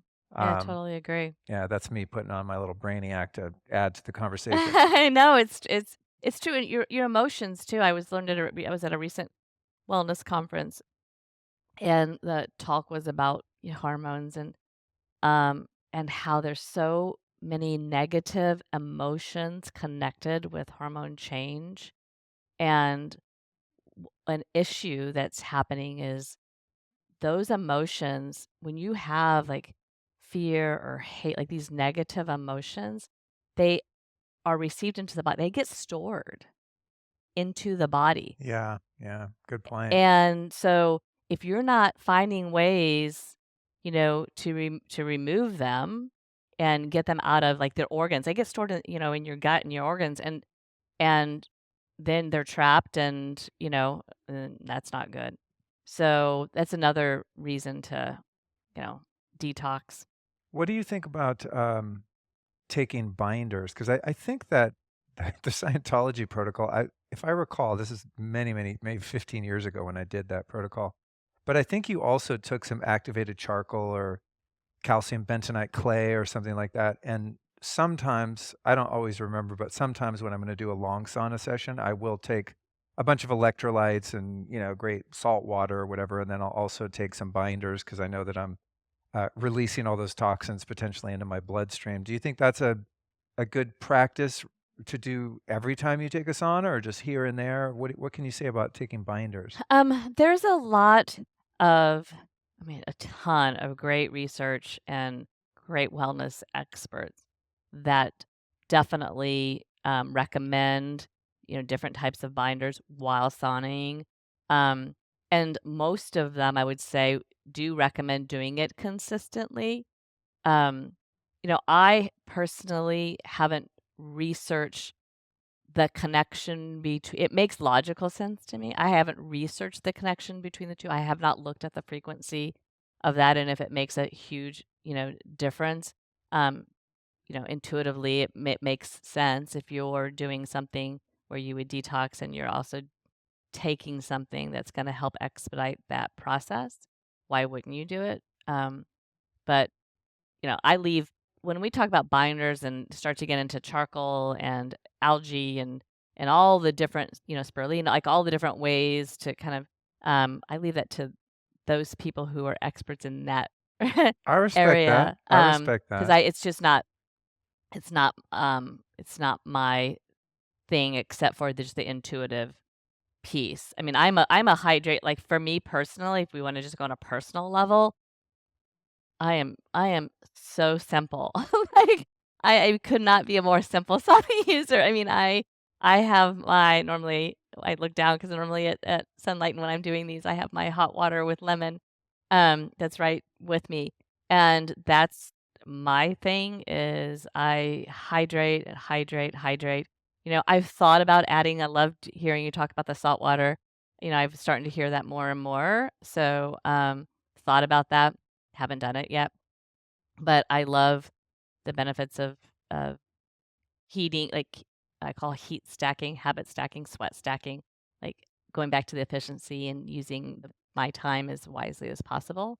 If I can do multiple things to benefit my body at the same time, which is another great benefit of, using, your Sunlighten sauna is you can do other things while you're in there, so you can kind of knock out a couple of things. So with taking a binder or if, you know, protein is a big thing right now. If you're doing it, like, you can do it all at the same time, so Yeah, my intuition on the binders, and I've not habituated myself to do this, but it seems like it's probably a good idea because you're liberating these toxins Mhm. from your fat cells, and Mhm. I'm sure some of it's going potentially through your eliminatory organs into your GI tract, which is where that charcoal's gonna or whatever binder's gonna suck it up, Mhm. and maybe even into your bloodstream. So I'm kind of thinking like, yeah, I should maybe do that a bit more frequently. And with the taking electrolytes or salt water, that too, I don't have like science or Mhm. data on per se, but intuitively, I feel like when you're sweating a lot and Mhm. your sweat salty, that you're also losing a lot of hydration and minerals in a sauna. So that's something I have gotten better at remembering to do is just like bring a mason jar of, even lemon water or something Mhm. like that in there. Just to make sure I'm hydrating. Because there Mhm. have definitely been countless times where I've taken a long sauna, sweat a bunch, and then not drank any water at all. Just probably not the greatest idea. I want to talk about EMF because Mhm. this is a huge topic of this podcast and something that I'm really passionate about educating people because I think that so many of us get caught up on diet fads and crazes, carnivore, vegan, paleo, whatever, and we're sleeping with a Wi-Fi router next to our head, and it makes me crazy because I know the harm. I've interviewed enough physicists and scientists about the harm that EMF causes, and so when it comes to products that are designed to support your health and the designers of those products are not mindful of the EMF exposure caused by them because most of these great, biohacking technologies plug into the wall. They have electricity and thus produce EMF. And when I started researching you guys because I wanted to update my sauna game and especially find one that I could fit in with my wife and one that got hot enough and one I could stretch out my legs in, which this one provides all of that. So thank you. I was like, first thing I need to know about the EMF. Did you test for it? Because you got, radio frequencies from Bluetooth and Wi-Fi. You got magnetic fields that can come off of things that heat up.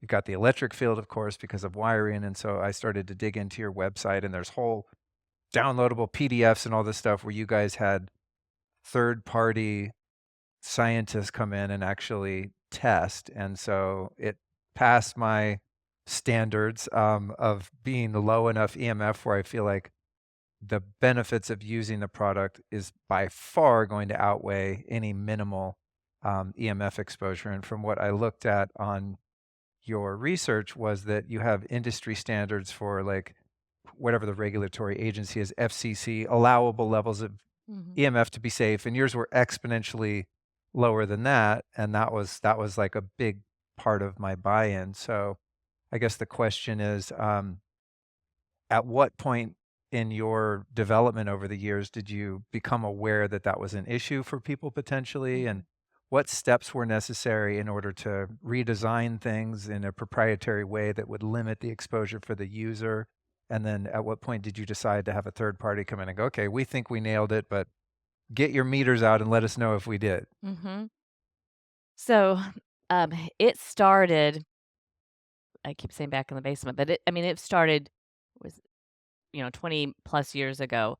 And the reason it started, as far as our commitment to doing everything we could to have as low EMF as possible, is that with my brother, being so sick with heavy metals, he was also so sensitive. His body became sensitive, to EMF. And so I learned, this was like so foreign to me, but I learned so much about the whole sensitivity, and Aaron did as well. And so from the very beginning, at the very, very beginning, we were just trying to, like, we were like a distributor for a company, and selling a product. Like, that was the very, very beginning. And then once we started to figure out, holy cow, like, these product, like, they don't match with our wellness values, which is develop a product that is not only aesthetically pleasing and comfortable, meets the consumer's needs, but really it must be designed to be as healthy of a product as possible, meaning that the EMF, the glues, the wood, the components, everything. So that all just comes from the very, very beginning. And so the very first product, we had these conduits where we had them shielded, and we would, market that for people. People didn't even know what EMF was, but we would educate them. And we didn't, like, one thing that was different about us than a lot of the other people is we didn't want to scare people. We just wanted to give them peace that they were safe, so, like, we never um, use that as I always told, like, our people we would hire. I'm like, "This is not a selling point," and it kind of maybe should be. So, listening to, but we never, well, this is just a fact. This is a criteria for success and how we're making the product. So, you can share it from that point, but you're like, I never wanted anybody to get into that place where they were putting other people down and saying this and this and this. I just wanted, like, this is how we do it and this is Yeah. why. So anyway, That's total that's taking a very tangent. that's respectable too, by the way, because there one very effective method of marketing is problem reaction solution, right? So your headline on your homepage could be like, "Do you know that your sauna's frying you to death Right. with EMF? These 4 other brands are doing it to you. Buy ours." There definitely is, there are a certain number of, in different product categories, of brands that use that kind of scare tactic. But to your point, there are people like me and many people listening to the show that are very discerning and are aware that there is a cost benefit ratio using things that plug into the wall or that have wireless technology in them. And there are definitely people, I can guarantee you, that want to find that page on your website that I found that are like, okay, cool, this checks out.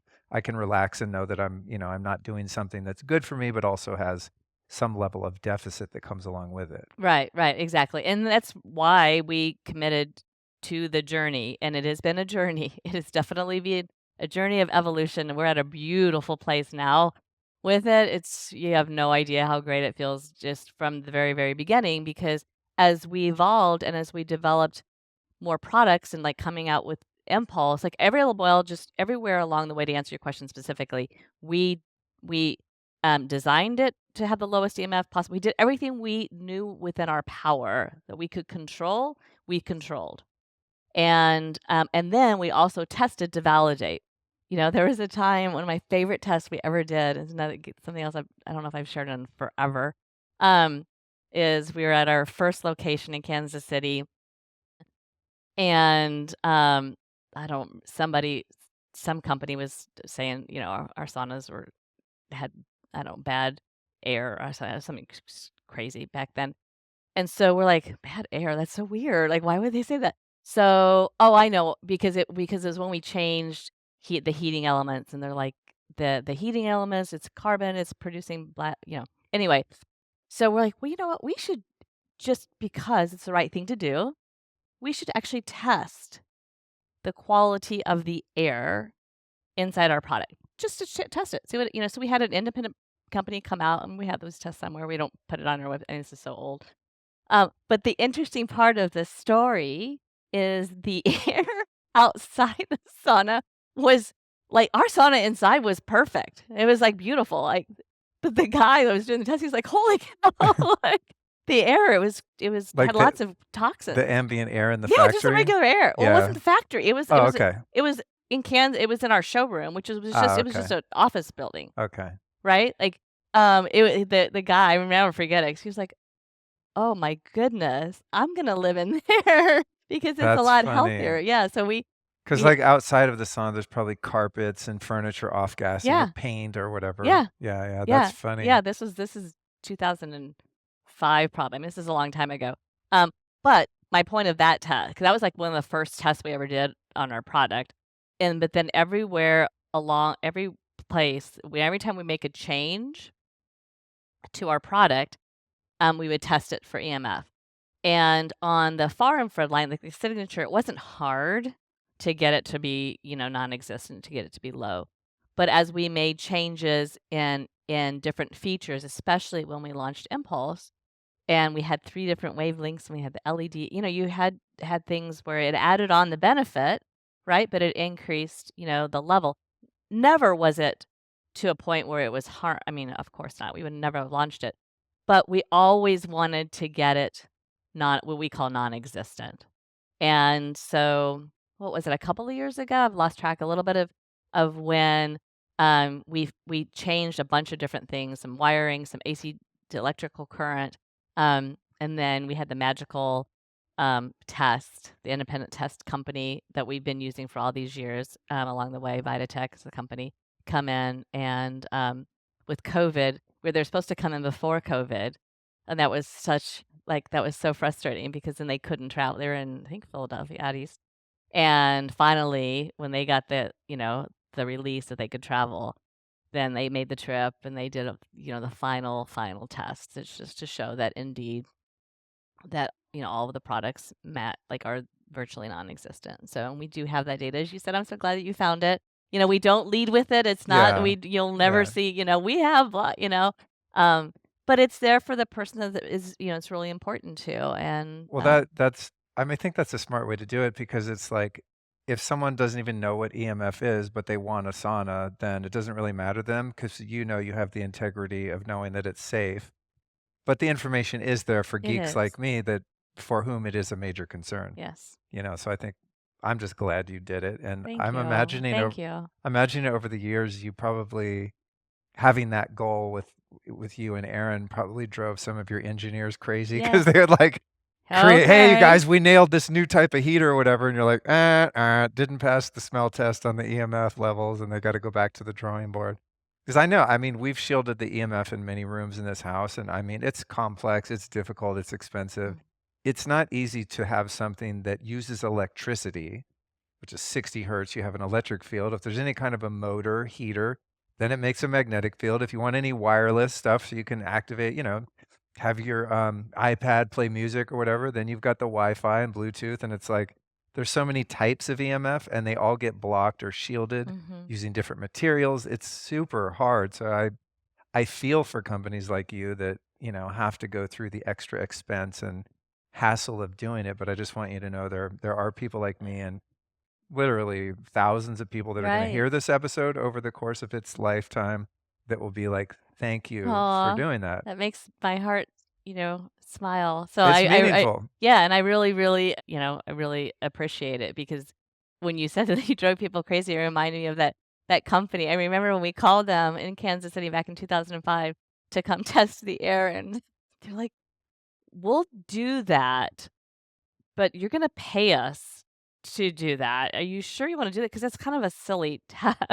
Right. We're like, "Yeah, we were like, okay, we'll come over there." But like, it was just, they're trying to talk us out of like, we'll take your money, but we really don't feel good about taking your money because I'm sure And it's Well, completely fine. it might be silly to someone who's really healthy and resilient, but it's not silly for someone Right. who's immunocompromised Right. or has some chronic health condition for whom the scale tips at a certain level of exposure to something like off-gassing Right. chemicals or EMF. To your average person who's super strong and resilient, maybe it's not that hard of a hit, but many people that get something like a sauna are using it to heal because Right. there's something wrong. Right. It's like every little micro Makes a step in that difference. process helps, Right. That's what we told them. it's But like death by a thousand cuts right. kind of thing, you know? Yeah. It was 18 years ago though, so they were like a little in a different like learning curve. Yeah. Yeah. But In terms of the air quality yeah. too, I also noticed in your web materials that you use certain types of wood Mhm. uh,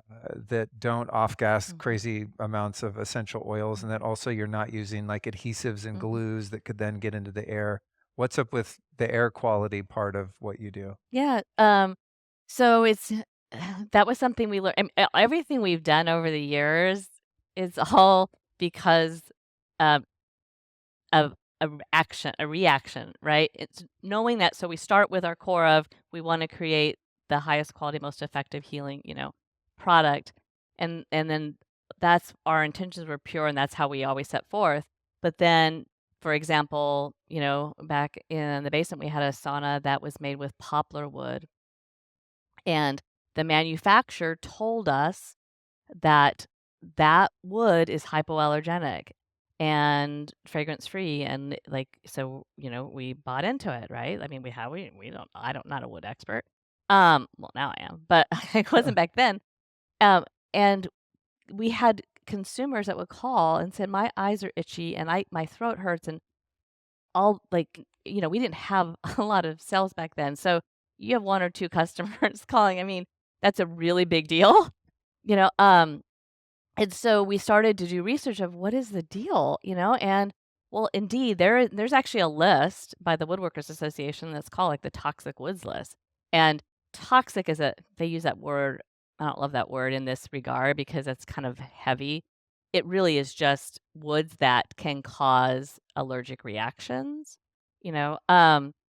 But for us, and that's not okay, it's not acceptable. So we had to go on a search for what is a wood that doesn't do that, and then that's been our criteria ever since, and we found, basswood, which is, we found a couple woods, but at that moment in time, it was basswood, which is the wood that beekeepers use, and they use it, for the reason that it is, has no oils, no fragrance, Oh, and cool. yeah, And yeah. the one I have here, the Amplify is eucalyptus, I Yeah, think? so that's a more, recent one. We were using, um, teak forever ago, and because we consumers wanted, um, just a little bit more, like, of a grain.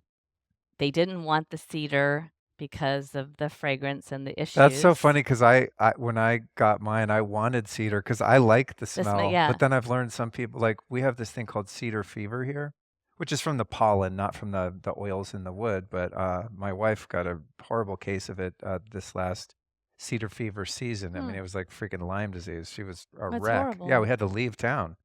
This went on for weeks, and we're like, "Okay, we actually have to leave." It won't go away. But Oh, it's yeah, horrible. but that's the pollen. These cedar trees are apparently the male cedar trees are very randy and they put off their pollen everywhere. But I love the smell of a cedar sauna, but I've since learned that there are people, as you said, that are irritated by the oils that get released in a cedar sauna, which I had no idea because I just don't happen to react to it in that Yeah, way. I don't either, but it's a real thing, and so we had to find a wood that was both fragrance free as well as, had that dark, grainy look to meet the consumer's needs, and I love eucalyptus. It's what I have as well. Me too. Mhm. Another thing I thought that was interesting, admittedly, I don't have the tech skills to put anything together. If I did, I wouldn't know it because I just hate putting stuff together and reading instructions. It just scrambles my brain. So my handyman put this sauna together, but he was super stoked because apparently it it goes together with magnets where a Mhm. lot of saunas have these clips, and Yeah. then I've noticed with prior saunas that are built with the clips that the wood kind of expands and Mhm. contracts over time, and then the clips don't fit anymore, and you're like, "What the hell? It used to fit," and then it's hard to get it clipped, and it's just kinda janky. Yeah. And he was just like, "Oh my god, this thing's amazing." He got it put together, I don't know, in a half an hour or something. I walked up and I was like, "How did you do that?" He's like, "Oh, you just snap it together and it has magnets." So that was news to me. Yeah. Why do you do it that way? For the exact reason you just described. I Oh, mean, you okay. brought me back again, like, this has, like, been a journey like, a journey back. I mean, the exact we worked with a manufacturer, 18 years ago that used clips, and we had people that are like, "What is the deal?" "I've had my sauna for, a couple months, and now it's the wood," and then there'd be also the issue with the boards would start to separate a little bit, and so there would be this, like, tiny little gap, and, like, air would come through, and, I mean, they're, like, tiny little things, but that's not okay with us, we went to the manufacturer wouldn't do anything, so again, we called our beloved engineering firm that thought we were crazy in town. She said, "Hey, can you come take a look at this product? But there has to be a better way because this is not working, and we just can't continue this." And so we came up with magnets, and, it is more expensive, I mean, magnets are really expensive. I don't know how much people know about it, but they're super expensive.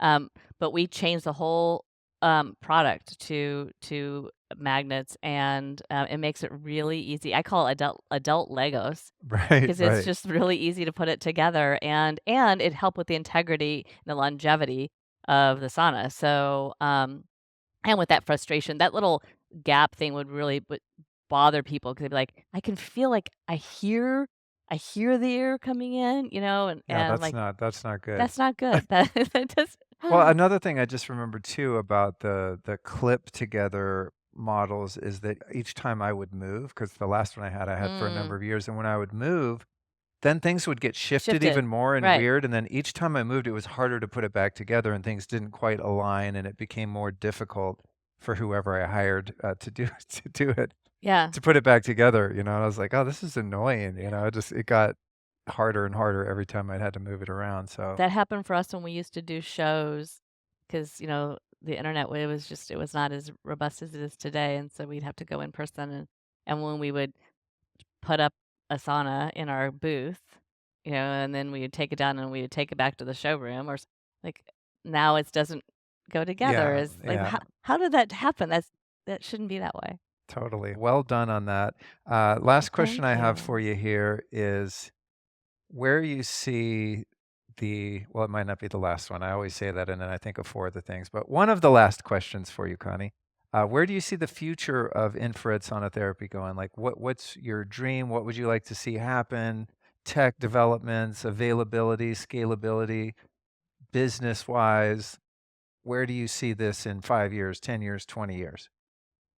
Well, number one, I do see this kind of full circle of our conversation back, to the title of your podcast as being part of people's lifestyle. Like it is something that it is what you do to maintain your, mental wellness, your physical wellness, your sexual wellness.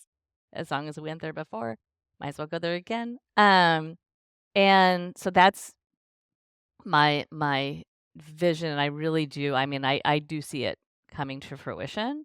I also see the, experience, um, changing in the sense that, um, it's going to be a more experiential opportunity for people, either in a lot more commercial locations, kind of all over the place, or inside the sauna, um, being able to provide engagement with your podcast, let's just say.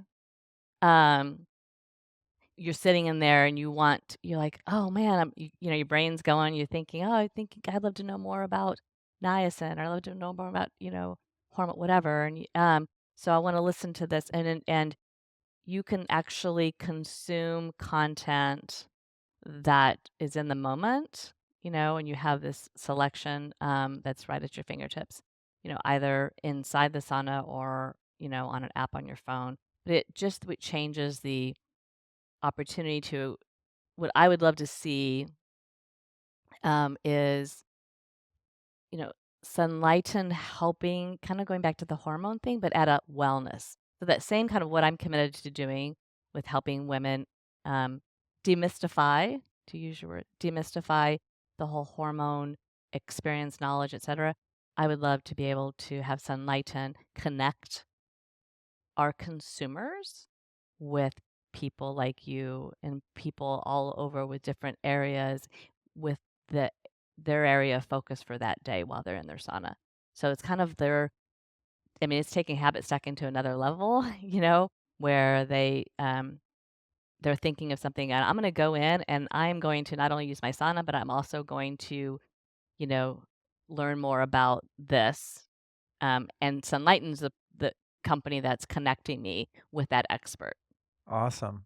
So that's Yeah, I love what it. I would love to see. Both of those two things and would be great. Very cool. Yeah, because if you're spending the time in there, I'm all about stacking things too. Like how many things can I cram into 20 minutes that have benefits, you know? Right. So I like that. And I know the sauna that I have has some uh changeable color lights in Mhm. top, like a Yeah. chromotherapy kind of element. And if I'm not mistaken, I think I saw something about like a sound therapy thing or Mhm. something. Do you guys do that or am I Uh-huh. imagining No, that? no, no, you did, it's something we started doing, gosh, forever. It is my favorite. I say a lot of things are my favorite though, so, um, but for the moment, it's my favorite accessory. It's called acoustic resonance therapy, and it's called acoustic resonance therapy because it combines sound and vibration together to balance the brain waves while they're inside the sauna. So it's Nice. scientifically, again, like Yeah. that's kind of our thing, is you're learning from this scientifically validated and proven to take your brain from the alpha state to the theta state. And how it works, as a lay terms is there's transducers underneath the bench. All of our saunas are already pre-designed to accept it, whether you get it or you don't get it. You can always add it later. And then when you turn it on, it's like sitting on a cello. Like you start to feel the vibration as well as listen to the sound.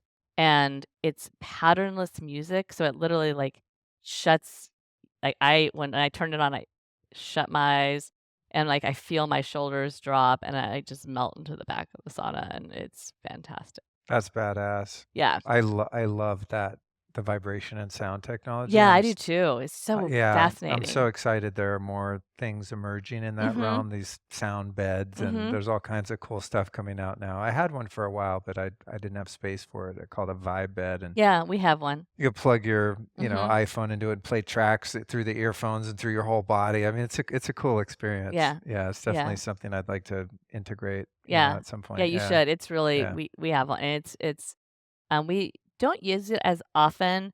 Um But it is definitely the thing that, if you have one of those nights where you wake up and your brain starts racing and you like start to think about, oh, blah, blah, blah, blah, blah, blah," both my Aaron and I, will just, I know if he's having a rough night because it like comes over because it's the buttons on my side, and he'll turn it Oh, on and yeah. I'm like, Ah, because now because when he gets up, I wake up. sure, sure. So yeah, it's very, very effective. Cool, Yeah. cool. And then what's up with the towels? This is the first sauna I've ever received that came with some special towels.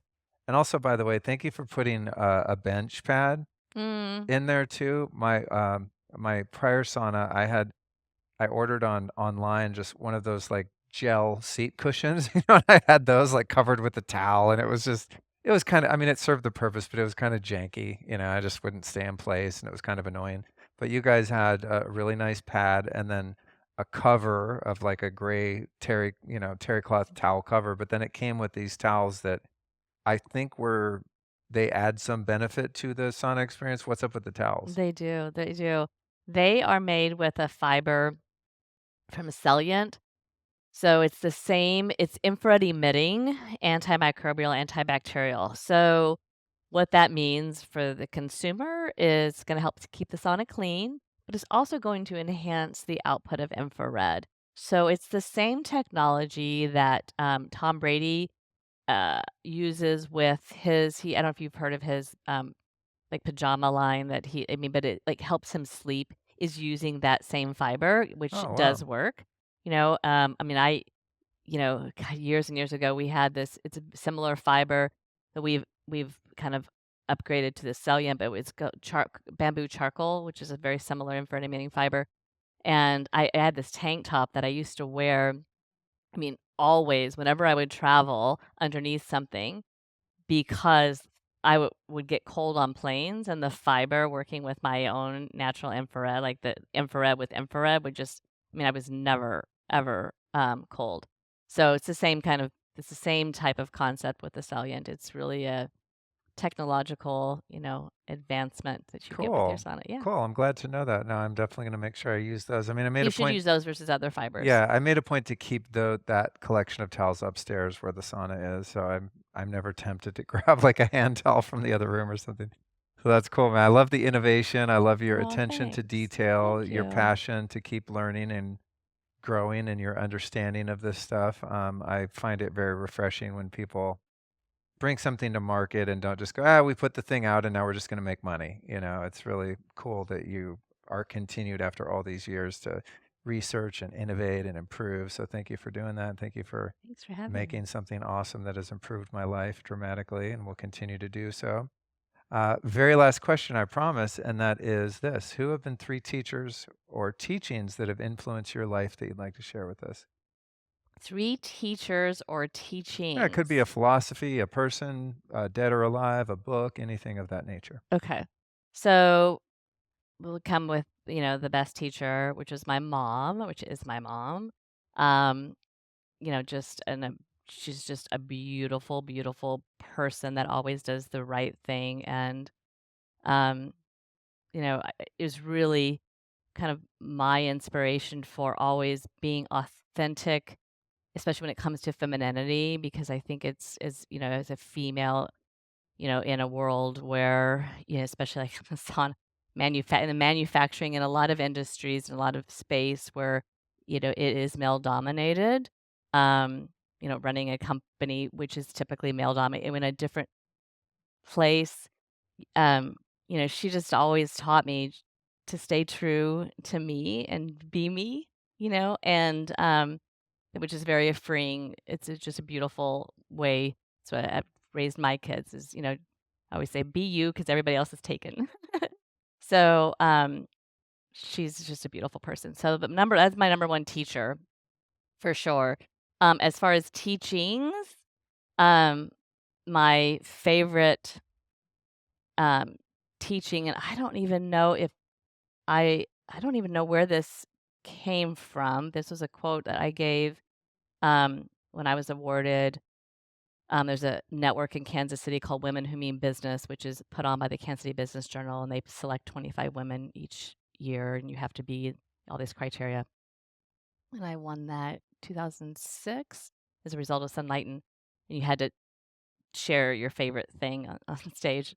And I remember this so well because all of the other people had these beautiful, like Ralph Waldo Emerson, like long soliloquies, as Abraham Lincoln, Harry Beecher Stowe, like all these things. And there was an announcer that was doing it. And they're like, and Connie Zack says, follow your gut. And I was like, I was walking this long walk, and it was like all this silence for the rest of the day. I'm like, I probably should have picked a longer thing. Um, but I have had gaps, full disclosure over the year, like I was very strong with that year and following years, and then, I did, like, especially when we had some, business troubles and stuff, I did veer away from that. And I don't know, I'd probably say about 7 or 8 years ago, January 1st of whatever year that was, I put my heels, like, I pictured me having my, like, stiletto heels on and a nice dress, and I, like, was digging those heels into the ground and said, "Connie, this is like, you're done not following your gut. Like, you're done. You will always do it because it never leads me wrong." And, I think the key that I'm learning about that is knowing knowing when it's really your intuition that's in your gut versus emotion or thought.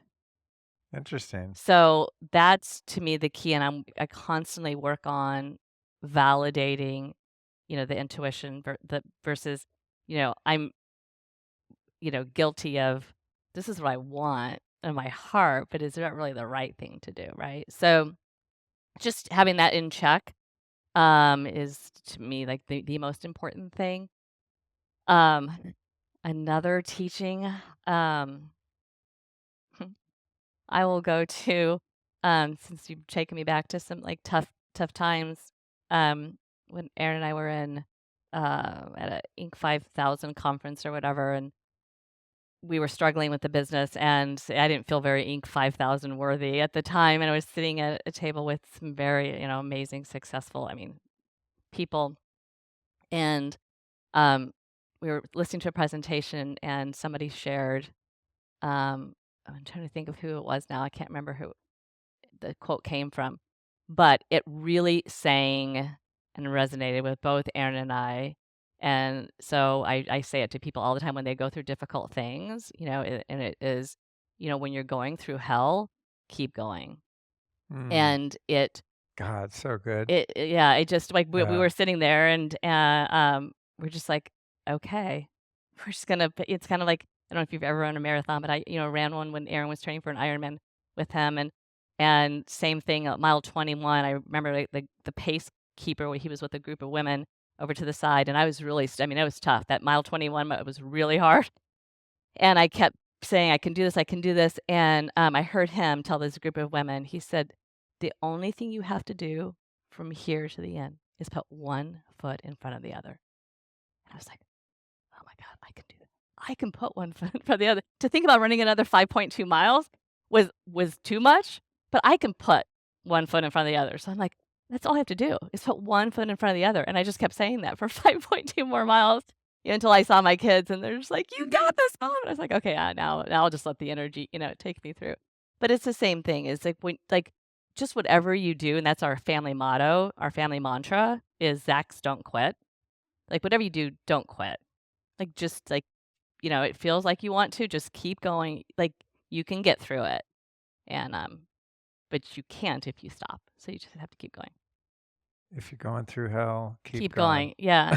I love it. I'm Yeah. tempted to I call want to say name the what's wrong. title of the podcast that because it's so good, but then no one will know it's about saunas. Unless, of course, saunas are difficult for you because heat is intolerable, then that could apply. Yeah, we want people to enjoy their No, summer we do. We experience. do. I know very few people that don't like saunas. I mean, I have friends that want to come over here and use the sauna all the time because they don't have one. All I right. thought about Well, that when I saw yours. I was like, "Oh my gosh," because I missed one. hey, That's right. listen, if you have time, you're more than Oh, you're welcome. so More sweet. than welcome to try it out. You Uh, wouldn't be the first. I mean, and that's really one of the most fun things about just collecting these different devices and things over the years. It's just like we have our own healing center, and when somebody needs support, like I had a hyperbaric chamber for a long time and finally got rid of it for a number of reasons recently, but I was like the guy in town that had a hyperbaric chamber that didn't cost you $250 to go use. It was free. So my friends, if they were sick or, hurt their ankle or something, and if it was applicable to their issue, they'd come over and use it. And it brings me great joy to be able to share this stuff. It's super fun. yeah, well, thank you for Yeah, doing it. And again, thanks for inviting me to come down here. It's been a great trip. Loved every moment of great. it. So, Well, you were very fortunate to come here at this time. That this is the sweet spot of Austin in terms of weather. If you came in July or August, you might not be having as great a time, which I learned. I like heat. You So do? yeah, Okay, yeah. I'm I don't kind of in the know. business. Everyone warned me about it when we moved here. Oh man, in the summer, everyone leaves and goes to the mountains. And I'm like, what? I'm from LA. I can handle it. And this last year, we got hit pretty hard for like 3 months. And I was like, okay, I get it. I'm going to the mountains next year. So That's awesome. hopefully this summer I can escape somewhere. Well, thank you so much, Connie. Great to Yeah, meet you. Thanks again for same. doing awesome work in the world. And I look forward to seeing you again. Thank you.